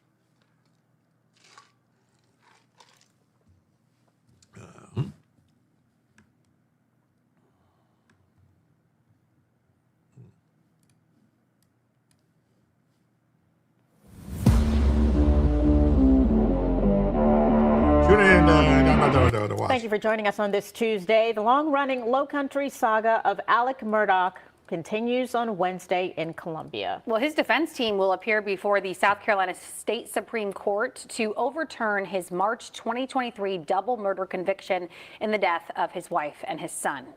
The hearing is set for 9:30 tomorrow morning, where both sides will present their case before the justices, but it could be weeks before a decision is reached. That's right, but News 4's Webb Wright is with us right now to talk about the defense strategy behind the appeal and how the hearing will be structured. Webb? Well, the two key pillars of the Murdaugh case centers around former Colleton County Clerk of Court Becky Hill's comments to jurors and Judge Newman's admission of financial crimes evidence into the double murder trial. They say that both prejudiced the jury against Murdaugh. Murdaugh's defense team will take a two-pronged approach. The first, were Becky Hill's words enough to prejudice the jury? Judge Jean Toll, in an earlier decision, said no. Now it's up to the defense to prove otherwise. Once you show juror interference under the federal standard, you get an automatic new trial. There's a state standard, a separate state standard. Not only do you have to show the juror interference, but you have to show that it actually made a difference in the outcome of the verdict. The second revolving around the financial convictions. Murdaugh pleaded guilty to stealing millions from his clients and his law firm. He was sentenced to 27 years in prison for the state crimes and 40 years on the federal charges. Introduction of the financial crime, whether that prejudiced Alex's fair trial rights under the Sixth Amendment, that it's improper character evidence under Rule 404. The appeal will be broken up into segments. On the appeal from the denial of a new trial, each side will have 20 minutes. Arguments stemming from the appeal of the underlying trial, each side will have 20 minutes as well, with the defense having 10 minutes for a closing argument. The federal courts will be more apt to say that the federal standard does apply because it is a fundamental constitutional right to have a fair jury trial under the Sixth Amendment. But regardless of the outcome, Bland says Murdaugh won't be released anytime soon. He'll never get a breath of fresh air ever again. He can't appeal the financial crimes. He pled guilty to those. My standpoint, he's just out of the public's hair. Now, 5 justices will hear the case. At least 3 must agree. I don't know about that. He got 20 years for the financial crimes. So if he got 20 years for the financial crimes, if he does half that time, that's 10 years. I mean, how old is he? He's only in his 50s, right? Or is he in his 60s? Yeah, it's not your fault. Jim isn't on a set schedule lately. No, I'm not. I tried to go later tonight, start later. That way Joe could send me his people, but he did a 3-hour show for some reason. So I don't think he's going to be able to actually make a difference. I think he's going to be ending right at the same time we are, probably. I don't know. And he probably won't remember anyway, because Fed time is 80%. Well, he didn't. The financial crimes I didn't think were Fed time. Were they? Were those Fed time? Maybe. Oh, maybe they were. Maybe I'm wrong. In order to grant a new trial. And you can watch the hearing in its entirety on our website at abcnews4.com, as well as the ABC News 4 YouTube page. Working for you, Web Right, News 4. Wow, that's awesome. And you can scan the QR code. All right. So he'll never get a breath of fresh air. So Murdaugh's defense team will appear before the court. We read that story. And AP just has Alex Murdaugh continues to insist he didn't kill his wife and son, and he gets another day in court. Well, that's, we don't want anybody innocent in jail, right? I mean, if he didn't kill his wife and son, he shouldn't, that means the real killer is out there. So, and like I said, Alex Murdaugh has admitted he's a thief and a liar, an insurance cheat, a drug addict, and a bad lawyer, but even from behind bars, he continues to adamantly deny he's a killer. Murdaugh's attorneys argued Wednesday before the South Carolina Supreme Court, asking the justice to overturn the 2 murder convictions and a life sentence. I think they also tried to use his suicide as proof, didn't they? Like they said he tried to commit suicide. It wasn't me. It was the one-armed man. Pretty much the same thing, right? That's why I'm thinking, like, he was into some shady shit with other people, and I think they told him, shut up. Don't say anything. But, or we'll kill your other son or something like that. Something, you know what I mean? Defense argues a trial judge made rulings that prevented a fair trial. And it was like a bunch of weird stuff where someone died because the son was drunk driving a boat, right? And there was like some weird stuff, like maybe they did something, came after him. Yeah. And the defense argues that the trial judge made rulings that prevented a fair trial. Doc, love The Fugitive. Yeah, Fugitive's a good movie. And he allowed evidences of Murdaugh stealing from clients. Yeah, he had a whole bunch of people testifying. They brought a whole bunch of people testifying about what happened and how it ruined their life and all this stuff. That's character witness stuff. That's character assassination. If anything, if they're going to allow anything in, it would just be like, yes, he's accused of doing this, or he did this. Like they brought people in, if I'm not mistaken, to testify about the crimes committed against them before he was convicted of those crimes, right? He didn't plead. He tried to commit suicide. I didn't realize he knew Hillary. Yeah. Defense argued the trial judge made rulings he had to prevent a fair trial. No DNA or blood was found spattered on Murdaugh or any of his clothes, even though the killings were at close range with powerful weapons that were never found. Yeah, they have no clue what weapons. They tried to say that they found a case that has extractor marks that looked similar.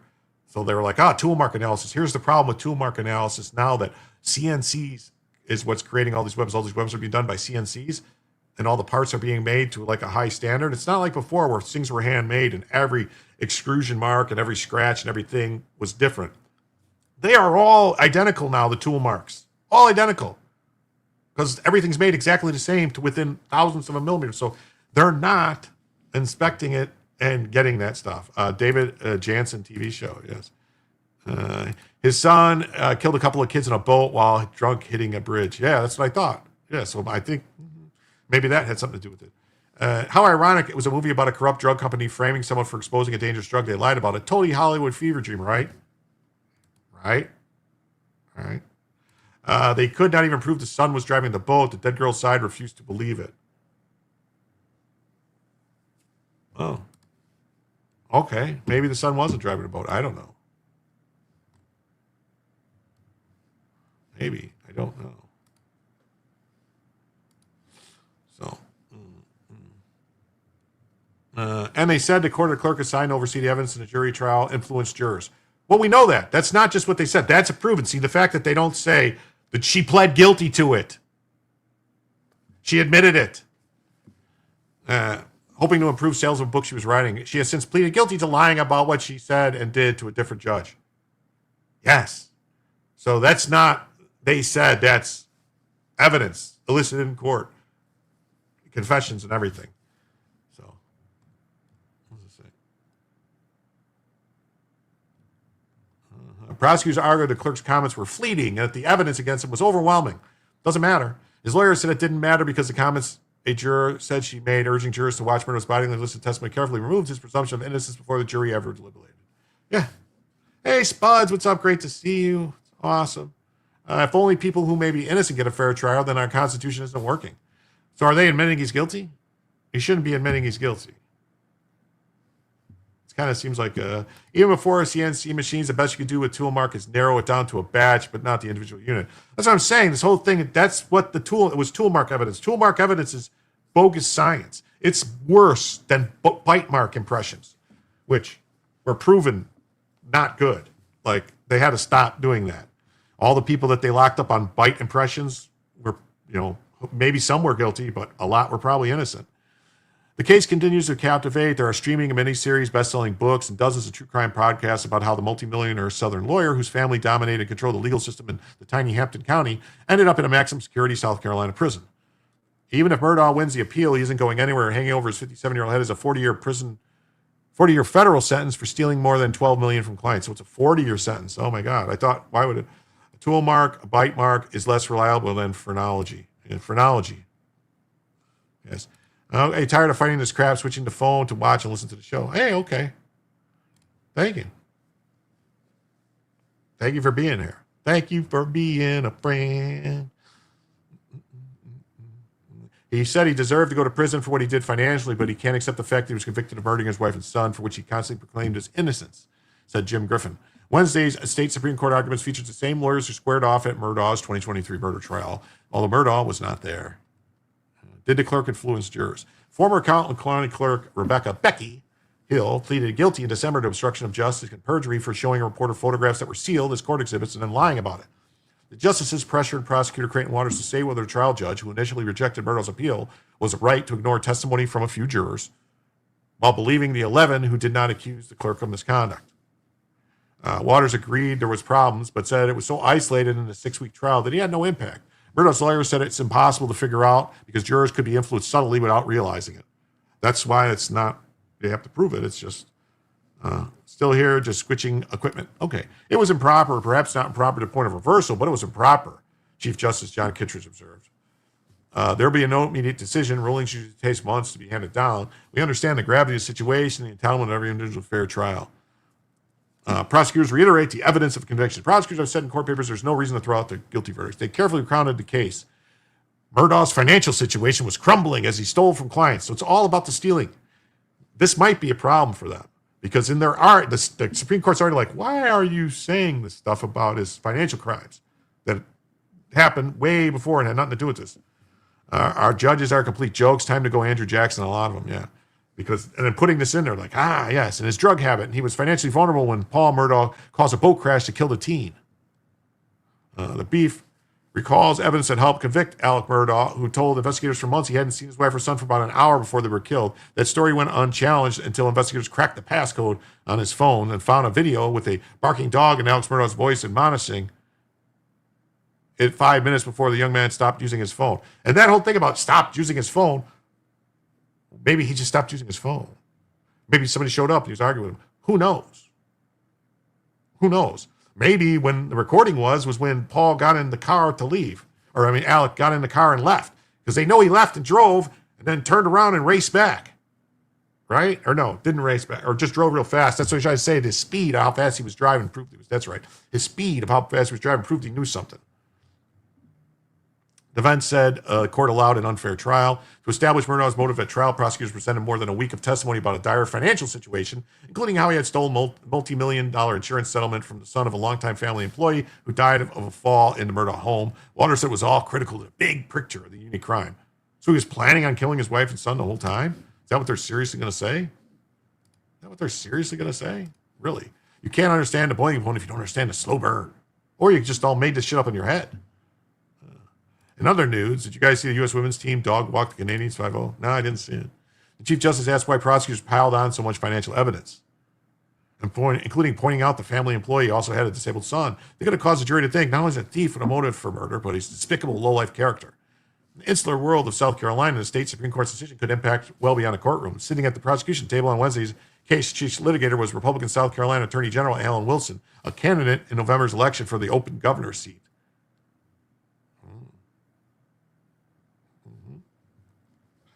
Phil, you really watching the Olympics? You don't understand how difficult it was to pull this unsubstantiated crap out of my butt. Yeah.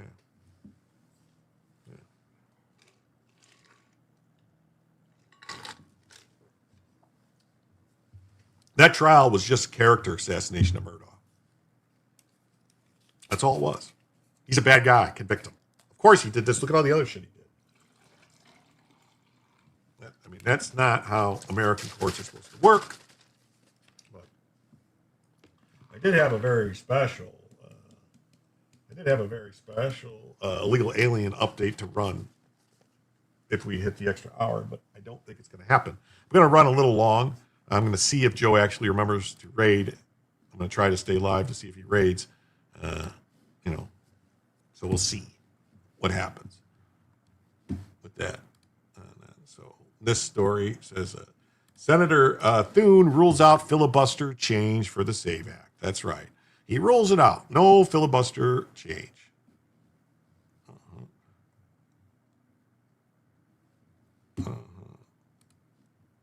Senate Majority Leader John Thune said Tuesday that Republicans don't have nearly enough votes to change the Senate rules to advance the SAVE Act.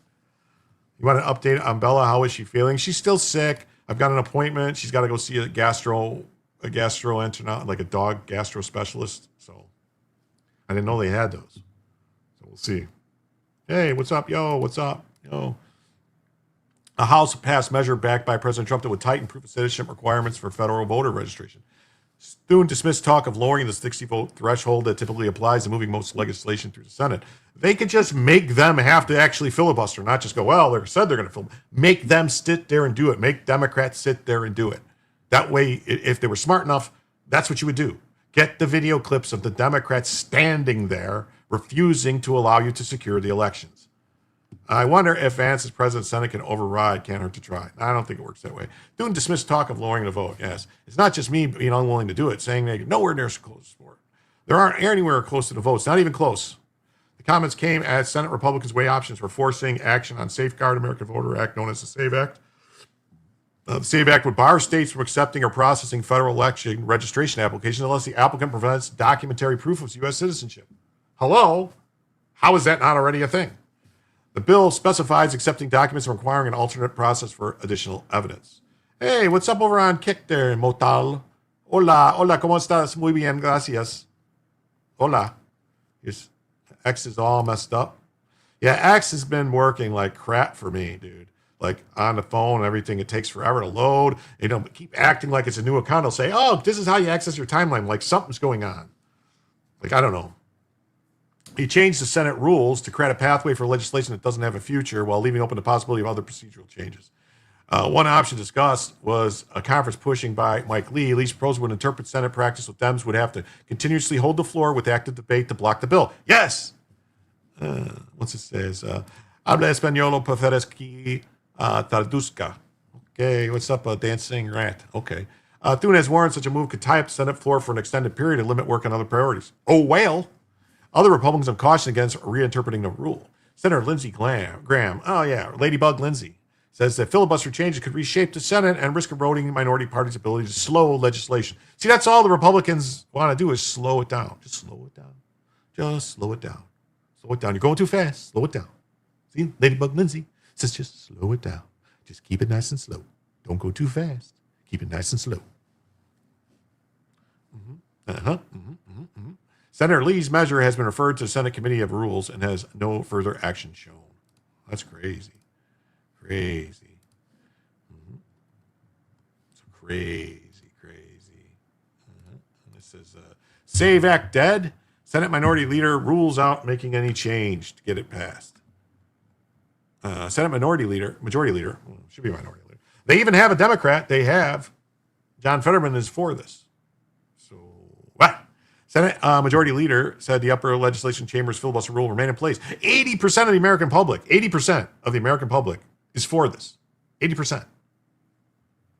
Across all parties, 80%. There aren't anywhere close to the votes to do this. Wow. That should make everyone go, wait, what? Wait, what? Wait, what? Why do we need any immigration at all? We don't. He said the position is broadly supported within the Senate Republican conference. It's not just me not being willing to do it. There aren't anywhere close to the votes, not even close to nuking the filibuster. All I'm going to say is when the Democrats take control and have a Democrat president and they nuke the filibuster and start doing all the crazy shit, all these Republicans who refuse to do it should be rounded up and sent on a trip to an island. All expenses paid. And that island is called Cuba. The place is called Guantanamo. All expenses paid. 20-year vacation. Thune said the proposal doesn't have a future. Remember, the talking filibuster is best understood as the filibuster. Historically, senators have been required to speak in order to filibuster. You shouldn't be able to have the benefits of a filibuster without doing the work. Yeah. I mean, remember, the talking filibuster is best understood as the filibuster. Historically, senators have been required to speak in order to filibuster. You shouldn't be able to have the benefits of the filibuster without doing the work of the filibuster, and that means speaking. That's right. And that means speaking. Speaking. President Trump just told every Republican senator to their faces, they must end the filibuster or nothing will be passed for 3 years. Starting tonight, pass voter ID, no voting. Let's see. It's time for Republicans to do what they have to do, and that's terminate the filibuster. It's the only way you can do it. And if you don't terminate the filibuster, you'll be in bad shape. We won't pass any legislation. There'll be no legislation passed for 3.25. We have 3.25 years, so that's a long time. But when they can't do an extension, and John, I think they've done an extension every single time they've ever been asked forever. This is the first time they haven't done an extension. Extensions are supposed to be easy, but if they won't do an extension, they won't do any bill, even a simple bill. And we should do our own bills. We should get out. We should do our own bills. We should open up. We should start tonight with the country's open. Congratulations. Then we should pass voter ID. We should pass no mail-in voting. We should pass all the things that we want to pass, make our elections secure and safe, because California is a disaster. Many of the states are disasters. But can you imagine when they vote almost unanimously against voter ID? All we want is voter ID. You go to a grocery store, you have to give ID. You go to a gas station, you give ID. But for voting, they want no voter ID. That's only for one reason, because they cheat. We would pass that in 15 minutes. If you don't get it, you'll never pass that. You'll never talk about mail-in ballots. Mail-in ballots make it automatically corrupt. If you have mail-in ballots, automatically it's correct. Even Jimmy Carter, they had the Carter Commission after he got out of office, and he had a group of very distinguished people, Democrats and Republicans, and they passed, they recommended things take place. It was a long time ago. And they said about mail-in ballots, if there is mail-in ballots, there will definitely be corruption because, you know, they pass through too many hands. I mean, you go in to vote and they want you cut. Yeah. Mr. Smith Goes to Washington needs to be a rule, not just a classic movie. Yes, it does. It does need to be a rule. So, the talking filibuster made famous by the movie Mr. Smith Goes to Washington has not been regularly practiced since the Senate rule change in the 1970s. And even some supporters of the legislation have reservations about a revision to the old days. Why not? I think getting rid of the filibuster will lead to more acrimony, more rapid shifts from right to left, and I think it wouldn't be good for the country, Senator Rand Paul said. Oh, of course. He said he supports the voter ID bill and told reporters on Tuesday, I think the default position is liberty, and most legislation takes your liberty. And I'm not a big fan of making it easier to pass legislation. Oh, wow. What liberty do you have if your country is controlled by whoever can cheat the best? I mean, what kind of liberty would that be? Anyone know? I mean, it's not much liberty at all. Filibuster reform aside, the voter ID proposal is controversial and faces uncertain fate. How is it controversial? It's supported by 80% of the public, except for Lisa Murkowski, the Democrat, pretending to be a Republican, announced that she does not support the legislation. Oh, of course. Oh, because then she would be able to cheat in Alaska, like she has been with the way she set up the. Holy shit! I was way ahead of my time. I know the article was going to mention the movie. Not as dumb as I look. Lol. Yeah. You're great, Vince. You're right there, buddy. You're right there. So, and then this story I saw was very interesting. I always talk about Trump. What has Hakeem been practicing for? I don't know.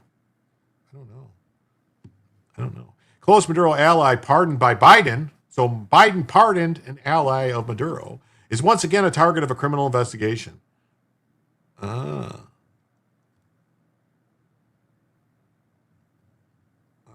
Less than 3 years after President Sleepy Joe Biden's auto pen pardoned a close ally of Nicolas Maduro, why do you think bookstores were never looted and robbed during the BLM riots? That's crazy. Nuke DC. Yes. Federal prosecutors. Yes. The Justice Department is once again targeting the businessman, the press has learned, an investigation that could bolster U.S. prosecution of the deposed Venezuelan leader.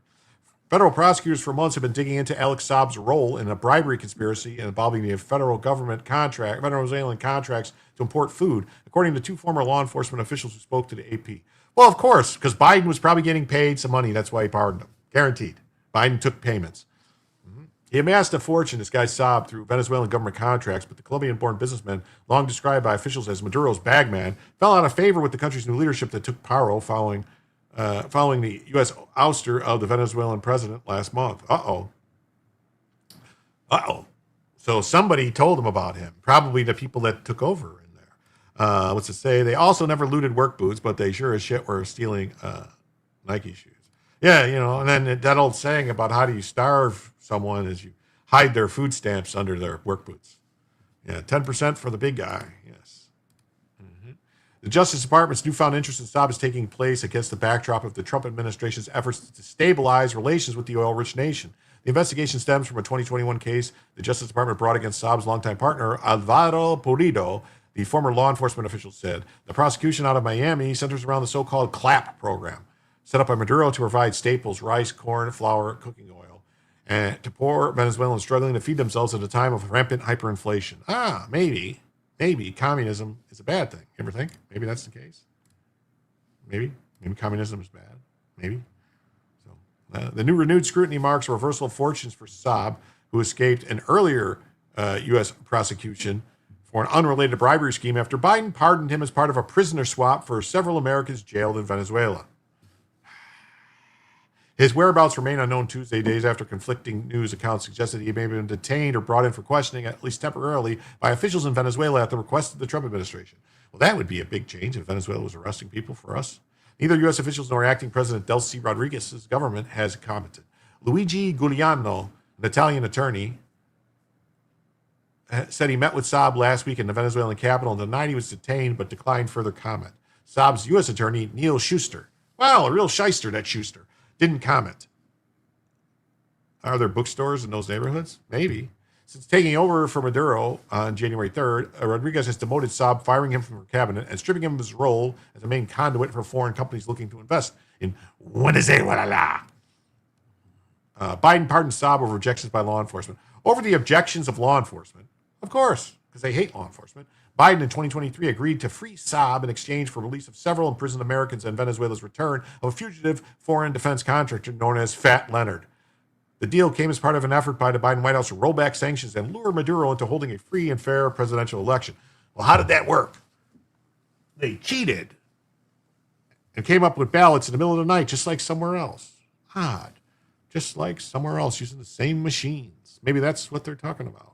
Fresh charges against individuals previously granted clemency are rare and can only be secured for crimes committed outside the defined scope of the pardon. So what was the pardon? Saab's pardon was narrowly tailored to a 2019 indictment. The case number is cited in the pardon itself. It says, Good Logic rated the stream. Oh my God. Oh my Lord. Oh my Lord. Good Logic raid. Wow. Thank you so much to everybody joining. I really appreciate it. Wow. Whoa. Oh my God. 324 people. We're just going over some stories, and I hope you guys enjoy the show. And please remember to like the stream if you do, and leave a comment if you don't. Let me know what you didn't like. I'll try to make changes to make people happy. That's what I'm here to do. And please remember to subscribe. And you owe me big for this. Okay, yeah, you're right. They didn't know the books were behind the counter, so they had nothing to loot. That's possible. Insider connections fuel Schaub's rive. In the Venezuelan grift-ridden patronage system where loyalty and insider connections are paramount, few insiders prospered like Saab. He first came on the radar of the U.S. Drug Enforcement Administration more than a decade ago after amassing a large number of contracts with Maduro's socialist administration. In 2016, a pro-Maduro governor allegedly hired a company controlled by Polito to import from Mexico 10 million food boxes worth $34 a box. He allegedly did so knowing the real cost of purchasing and sending the boxes was far less and demanded kickbacks. 69 viewers, yes, raid, that's awesome. Well, I mean, on YouTube we have 738, so that's a lot. One of those who allegedly signed up on a deal to help set up a web company to hide bribe payments was identified as co-conspirator 1. Saab was arrested in 2020 after his private jet made a refueling stop in Cape Verde en route to Iran on what the Venezuelan government described as a humanitarian mission to circumvent U.S. sanctions. Maduro celebrated Saab's return in 23 as a trap for the truth over what he called U.S.-led campaign of lies, threats, and torture against someone he considered. So they tortured him? But several Republicans criticized the deal, including Senator Chuck Grassley, who wrote a letter to then Attorney General Merrick Garland saying history should remember Saab as a predator of vulnerable people. The White House did not respond for comments on the federal investigation of Saab, and the Justice Department FBI declined to comment. Hey, what's up, Steve Hilliard? Great to see you. Thanks for being here. Remember to like. What's up? Great to see you. We have not been back to the moon, perhaps because we were never there in the first place, maybe. 790 now. That's great. Witnesses against Maduro. Should he be returned to U.S. custody, Saab could become a valuable witness against Maduro. The former law enforcement official said Saab secretly met with the DEA before his first arrest, and in closed-door hearing in 2022, his lawyers revealed that the businessman for years helped the DEA untangle corruption in Maduro's inner circle. As part of the cooperation, he forfeited more than $12 million in illegal proceeds from dirty business dealings. That's great. That's great. YouTube is asshole, maybe. David Weinstein, a former federal prosecutor in Miami, said that Saab could be a valuable character witness against Maduro, even if he himself has been charged with drug trafficking like the former Venezuelan leader. The indictment against Maduro contained a lot of salacious allegations, but there was little in the way of collaboration. And Weinstein, Saab, if the reports about his own criminality activity and closeness to Maduro are true, can describe for jurors a range of criminal activity that alleged to have taken place across Maduro's government. It also has ties to Rodriguez. And so the Trump administration preferred partner Maduro. The AP reported last that DEA has examined Rodriguez's involvement in government contracts awarded to Saab. The U.S. government has never publicly accused Rodriguez of any criminal wrongdoing. The story as part of the investigation includes Frontline's documented crisis in Venezuela. So that's great. So I want to thank everybody who's here. Please remember to hit the like. Please remember to subscribe if you're not a subscriber. And we do have a goal. We are $70 away from one additional hour of the show. For the way the show works is that for every $100 in total that comes in across all platforms, gifted memberships, YouTube memberships, super chats, becoming a member, Rumble Rants, Locals, Cash App and PayPal, which are pinned in the chat, Coffee, Ko-Fi, Super Tips. I add it all up. For every 100, we add an extra hour to show. And for every 100, an extra hour gets added. And then we also have Bellavision, which hasn't been added yet because we're still $20 short on the Bellavision. So we need to get that working if we want to get Bellavision. There she is, just chilling, just sleeping as she do. But so we'll see. We got about a half hour left until we end the show if we don't hit the goal. So take that down. The story, yeah. So all right, and then we got this story. This next story. Chinese spy who wooed Southern California politician learns the fate in the chilling case.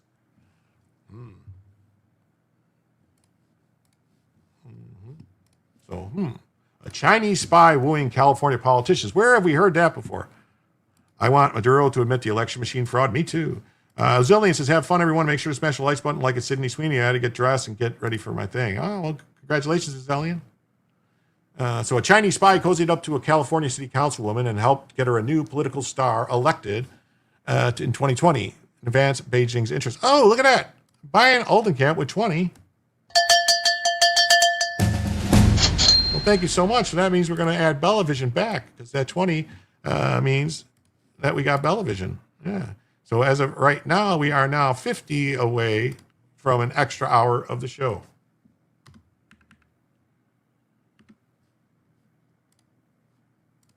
What do you know? So thank you so much, Brian Aldenkamp. Thank you so much. That's awesome. What up, Duck Fat? Great to see you. All right. So this is a China. Yeah. So Yao Ying Mike's son will spend 4 years in prison. So you get 4 years for being a Chinese spy. Wow. Doesn't seem like a bad deal, especially if you go back to China and they take care of you. So he's for getting Aline Wang to fall for him while serving as her campaign advisor. Wow. So this is just like Fang, but the opposite. It was a woman politician and a man from China. At the direction of the People's Republic of China, he helped orchestrate Wang's 2020 election victory. So she should be arrested too then. Submitted detailed reports to Chinese intelligence of how they successfully cultivated a new political star friendly to the Chinese government. Wow. Why would somebody fall for this guy? That's weird. The pair went on to become engaged. Some of the donations son helped steer Wang's campaign from those ties to the Chinese government. Some of the donations son helped steer to Wang's campaign came from those. So yeah, some of the donations came from Chinese. You don't know how they'll take care of you. Yeah. Well, you don't know. According to the federal complaint, he personally drafted a formal work report for the CCP. This report explicitly took credit for orchestrating Wang's victory and was intended to place on the big boss's desk in Beijing to prove the efficacy of the teams dedicated for us. So they got to see these teams working. They're doing good work, so don't get rid of them. They're doing great work. Sun pleaded guilty in October 2025 to one count of acting as a legal agent of a foreign government. They used to do things to people that involves gallows. Federal law enforcement will not allow hostile foreign nations to infiltrate our governance of our nation's political bodies. Well, they already have. I hate to break it to you. Didn't remember Dianne Feinstein's driver was a Chinese spy? Fang. I mean, these demon rats just love the CCP. The relentlessness of the PRC intelligence operations in our country must be met with equal relentlessness on our part to secure and protect the United States. Court records also show that during the April 2023 visit of then Taiwanese President Xing Zhongwang to Southern California, Sun closely monitored her movements and reported directly to the PRC consular officials. Elaine Wang of the Asian Hall of Fame induction ceremony. So this is the woman who fell for that old dude. She doesn't look that old, but Asians are very scrupulous people where you can't tell. Sun and Wang, who went on to get engaged, were closely tied through their business ventures. They are registered together on filings for the American Southwest Chamber of Commerce. Man. Hold on.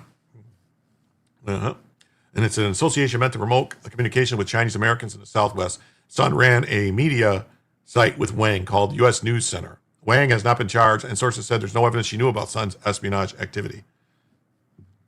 We definitely need more illegal Chinese biolabs in residential areas. Yeah, that's insane, right? They've been finding them. They've been smuggling the stuff in. Well, when is the American government going to realize that China is at war with us? You might not want to admit it, but they are. When Americans vote for elected officials, they expect them to represent the interests of their constituents, not those of a foreign adversary like the Chinese government.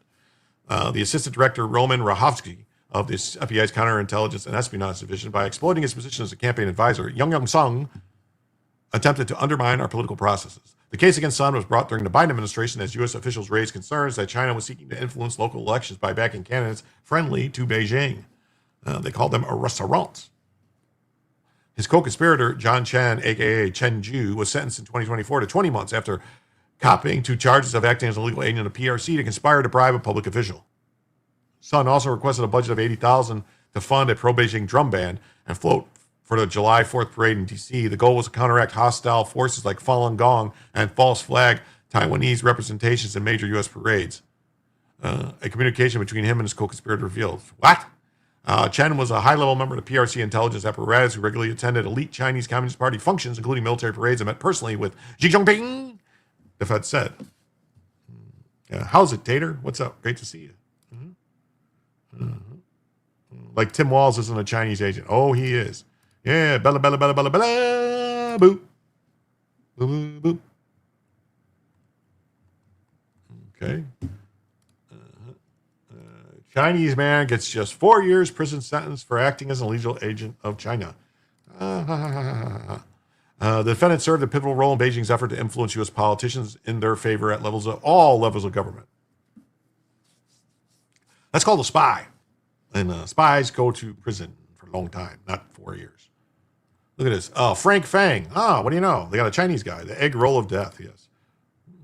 Chinese man who previously advised a South California city council member has been sentenced to 4 years in prison for acting as an agent of the Chinese regime. Also known as Mike's son, was arrested in 2024. He pleaded guilty in October 2025 to one count of acting as an agent. Judge Gary Closter sentenced him to 4 years. Well, what should you get out of sentence? 10 years, 20 years? Who knows? When Americans vote for elected officials, yes, so we saw this. Fang Fang plays with Who's Wang. Yeah, I guess. Yes. Yes, make sure you hit the like button, smash the subscribe and all that stuff. Yes, definitely. Please remember, yes. Yeah, please hit like and subscribe to the channel. Please hit like and subscribe to the channel. Please hit like and subscribe to the channel. Thank you.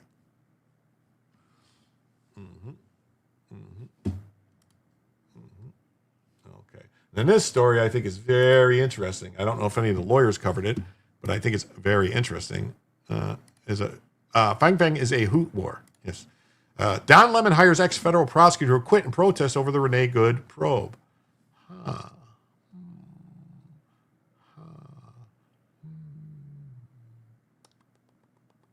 Was he part of the office when they started looking into charging Don Lemon? Because if he was, I think that might be what's known as a conflict of interest, and he might have information that he learned as part of the investigative team. Let's see what this is. I don't know. Let's watch the video. Is this anything? It truly means the world. So look, I want to thank everybody for their support. It truly means the world to me. I had no idea what's going on because obviously I haven't seen anything.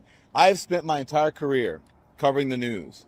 I will not stop now. In fact, there is no more important time than right now, this very moment, for a free and independent media that shines a light on the truth and holds those in power accountable. Again, I will not stop now. I will not stop ever.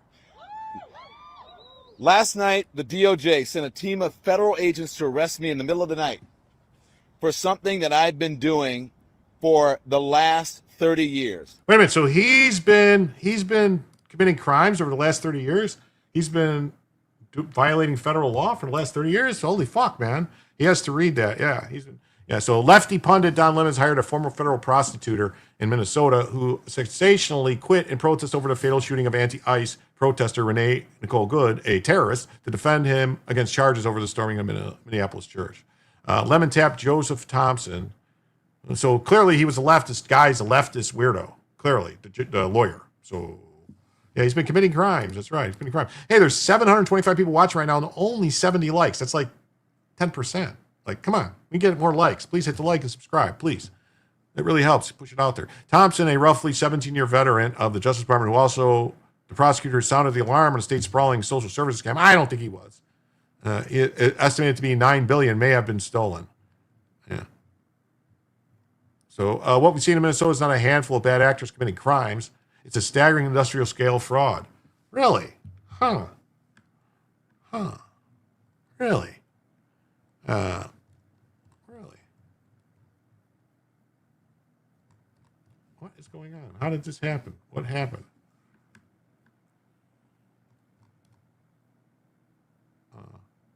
However, critics claim that the whopping estimate is baseless, and Democrat Governor Tampon Tim Walz slammed it as sensationalized. The staggering welfare fraud in Minnesota that drew national attention last year set in motion a chain of events that led President Trump to ordering Operation Metro Surge, which in turn protests such as the infamous January 18th church invasion underpinning Lemon's indictment. So Lemon, a fierce critic of the president, did a live stream of protesters storming the church, which he participated in and organized. Easterwood was not present when the agitators interrupted the worship.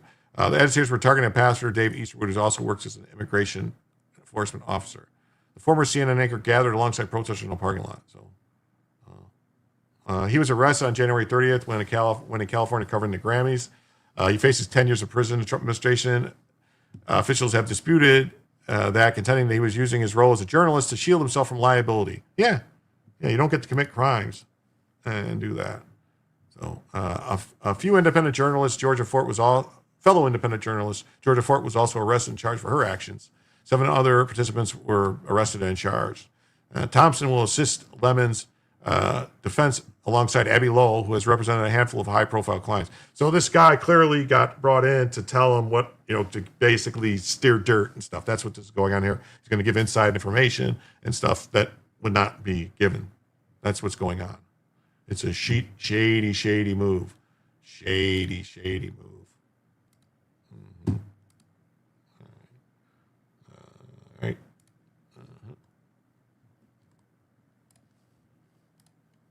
So we got this other story here. The EPA strikes down Obama's endangerment finding. CO2 cleared of toxic label. How can CO2 be toxic with all plant life needs CO2 to exist? The higher a level of CO2, the better plants grow. The more plants grow, the more oxygen they produce. The more the plants grow, the more food there is to eat. So how could it be toxic? It's a part of life. CO2 is part of life. You can't have life without CO2. No plants, no humans.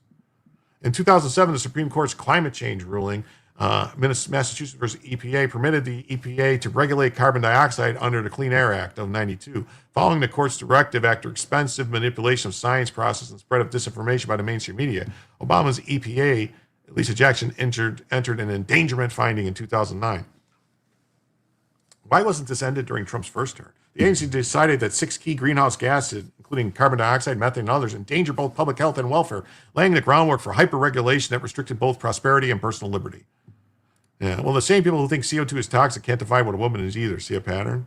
Yes. It's crazy, isn't it? It's just nuts.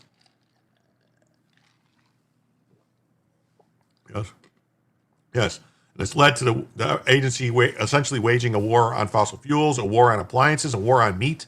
Biden's ludicrous Inflation Reduction Act further fueled this insanity by codifying the Green New Deal. Yeah, remember when they said it was Green New Deal and they said it was crazy, it's never going to happen. Wow. It only took what? It only took a couple years and then they pushed it right through. We're carbon-based beings. Trees love our carbon emissions. Yes, all plants do. Yes. Yeah, so true, Doc. On Thursday, President Trump will be joined by Administrator Lee Zeldin to formalize the rescission of the Obama-era endangerment finding. This will be the largest deregulatory action in American history that will save the American people $1.3 trillion. I'm sure some crazy leftist judge is going to say, you can't do that. No, you can't do that. What?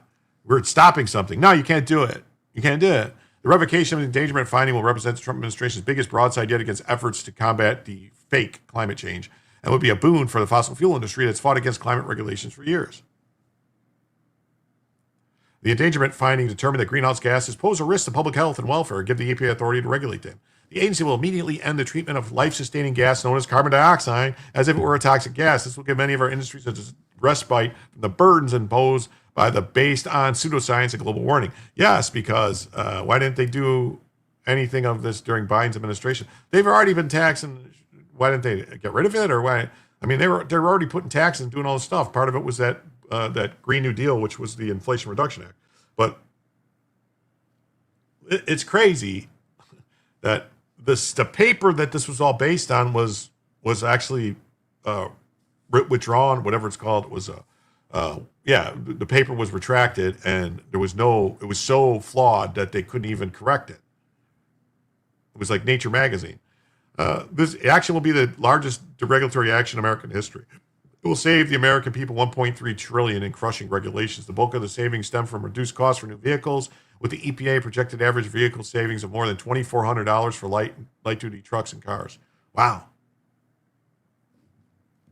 Oh, well, they didn't come after the Epstein files or anything during Biden. Oh, yeah, they didn't do none of that stuff during Biden. They should have done all that stuff. They didn't. Why? I don't know. Because they didn't care. It's all being a plan. That's what I'm saying. It's a plan, what they're doing. To do something. They did nothing. That's right. There's a plan for them to do nothing, and now they're going to try to use it to pass new laws to get rid of statutes of limitations. That way they can go after political opponents and say, this girl says 30 years ago you threw her on a bed and, in a room. Yeah, that's what they're trying to do. Repealing the endangerment finding won't won't be enough. The White House has to go to court and allow the Supreme Court to rethink Massachusetts EPA only without any technical distractions such as the APA. Otherwise, the EPA will remain stuck treating CO2 and other atmospheric gases as pollutants. And nothing will change in this meantime. As I wrote this time, Justice Scalia certainly gave plenty of reason for reconsidering this kind of regulation by lawsuit that bypassed Congress.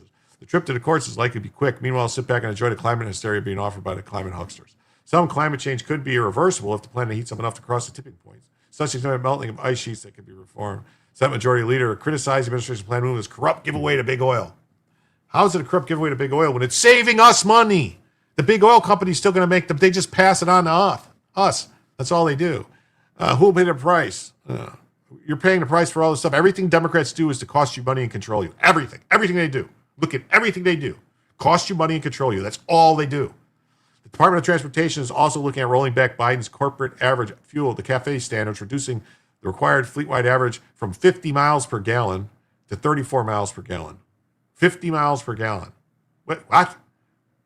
Reduced average vehicle costs by $930, saving $109 billion over 5 years and making vehicles more affordable. And so, after years on trial in the Court of Climate Politics, well, yeah, because a lot of people don't know, they have the gas guzzler tax. Well, if you buy a car that doesn't meet these standards, they tax you. You pay it. It's passed right on to you. Yeah, the jury of common sense has spoken. The gas that makes plants grow. That's the gas that makes plants grow. Plants eats. It's called photosynthesis, right? Without it, plants die. They need the sun that turns the makes it eat. The sun mixed with the carbon dioxide is what the plants eat, and the plants create oxygen, which we eat. So without carbon dioxide to feed the plants die, and we get no fucking oxygen, and we die. You understand? I mean, that's the bottom line.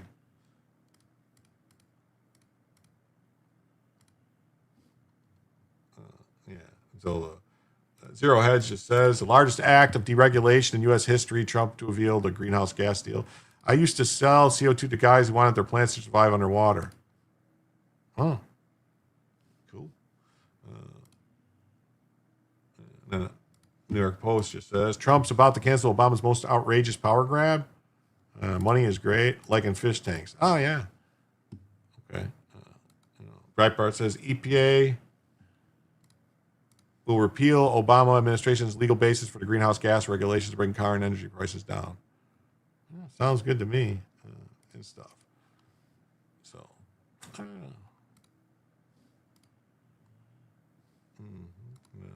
Says Carolyn Levitt says the Trump administration is set to repeal the 2009 Obama era finding that greenhouse gas emissions from motor vehicles endanger public health.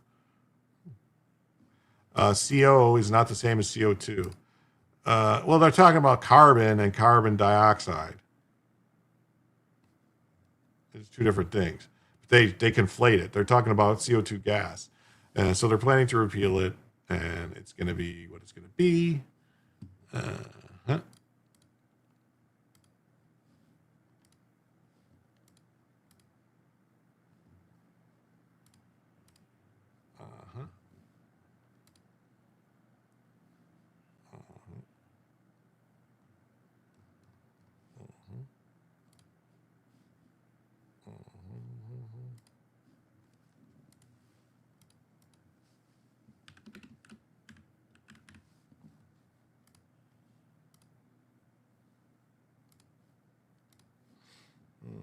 Well, everybody, I want to thank everybody who was here. I went an extra half hour. We didn't hit the goal. So I'm going to end it now. I'm going to stream tomorrow night. I should be able to stream tomorrow night, Friday and Saturday.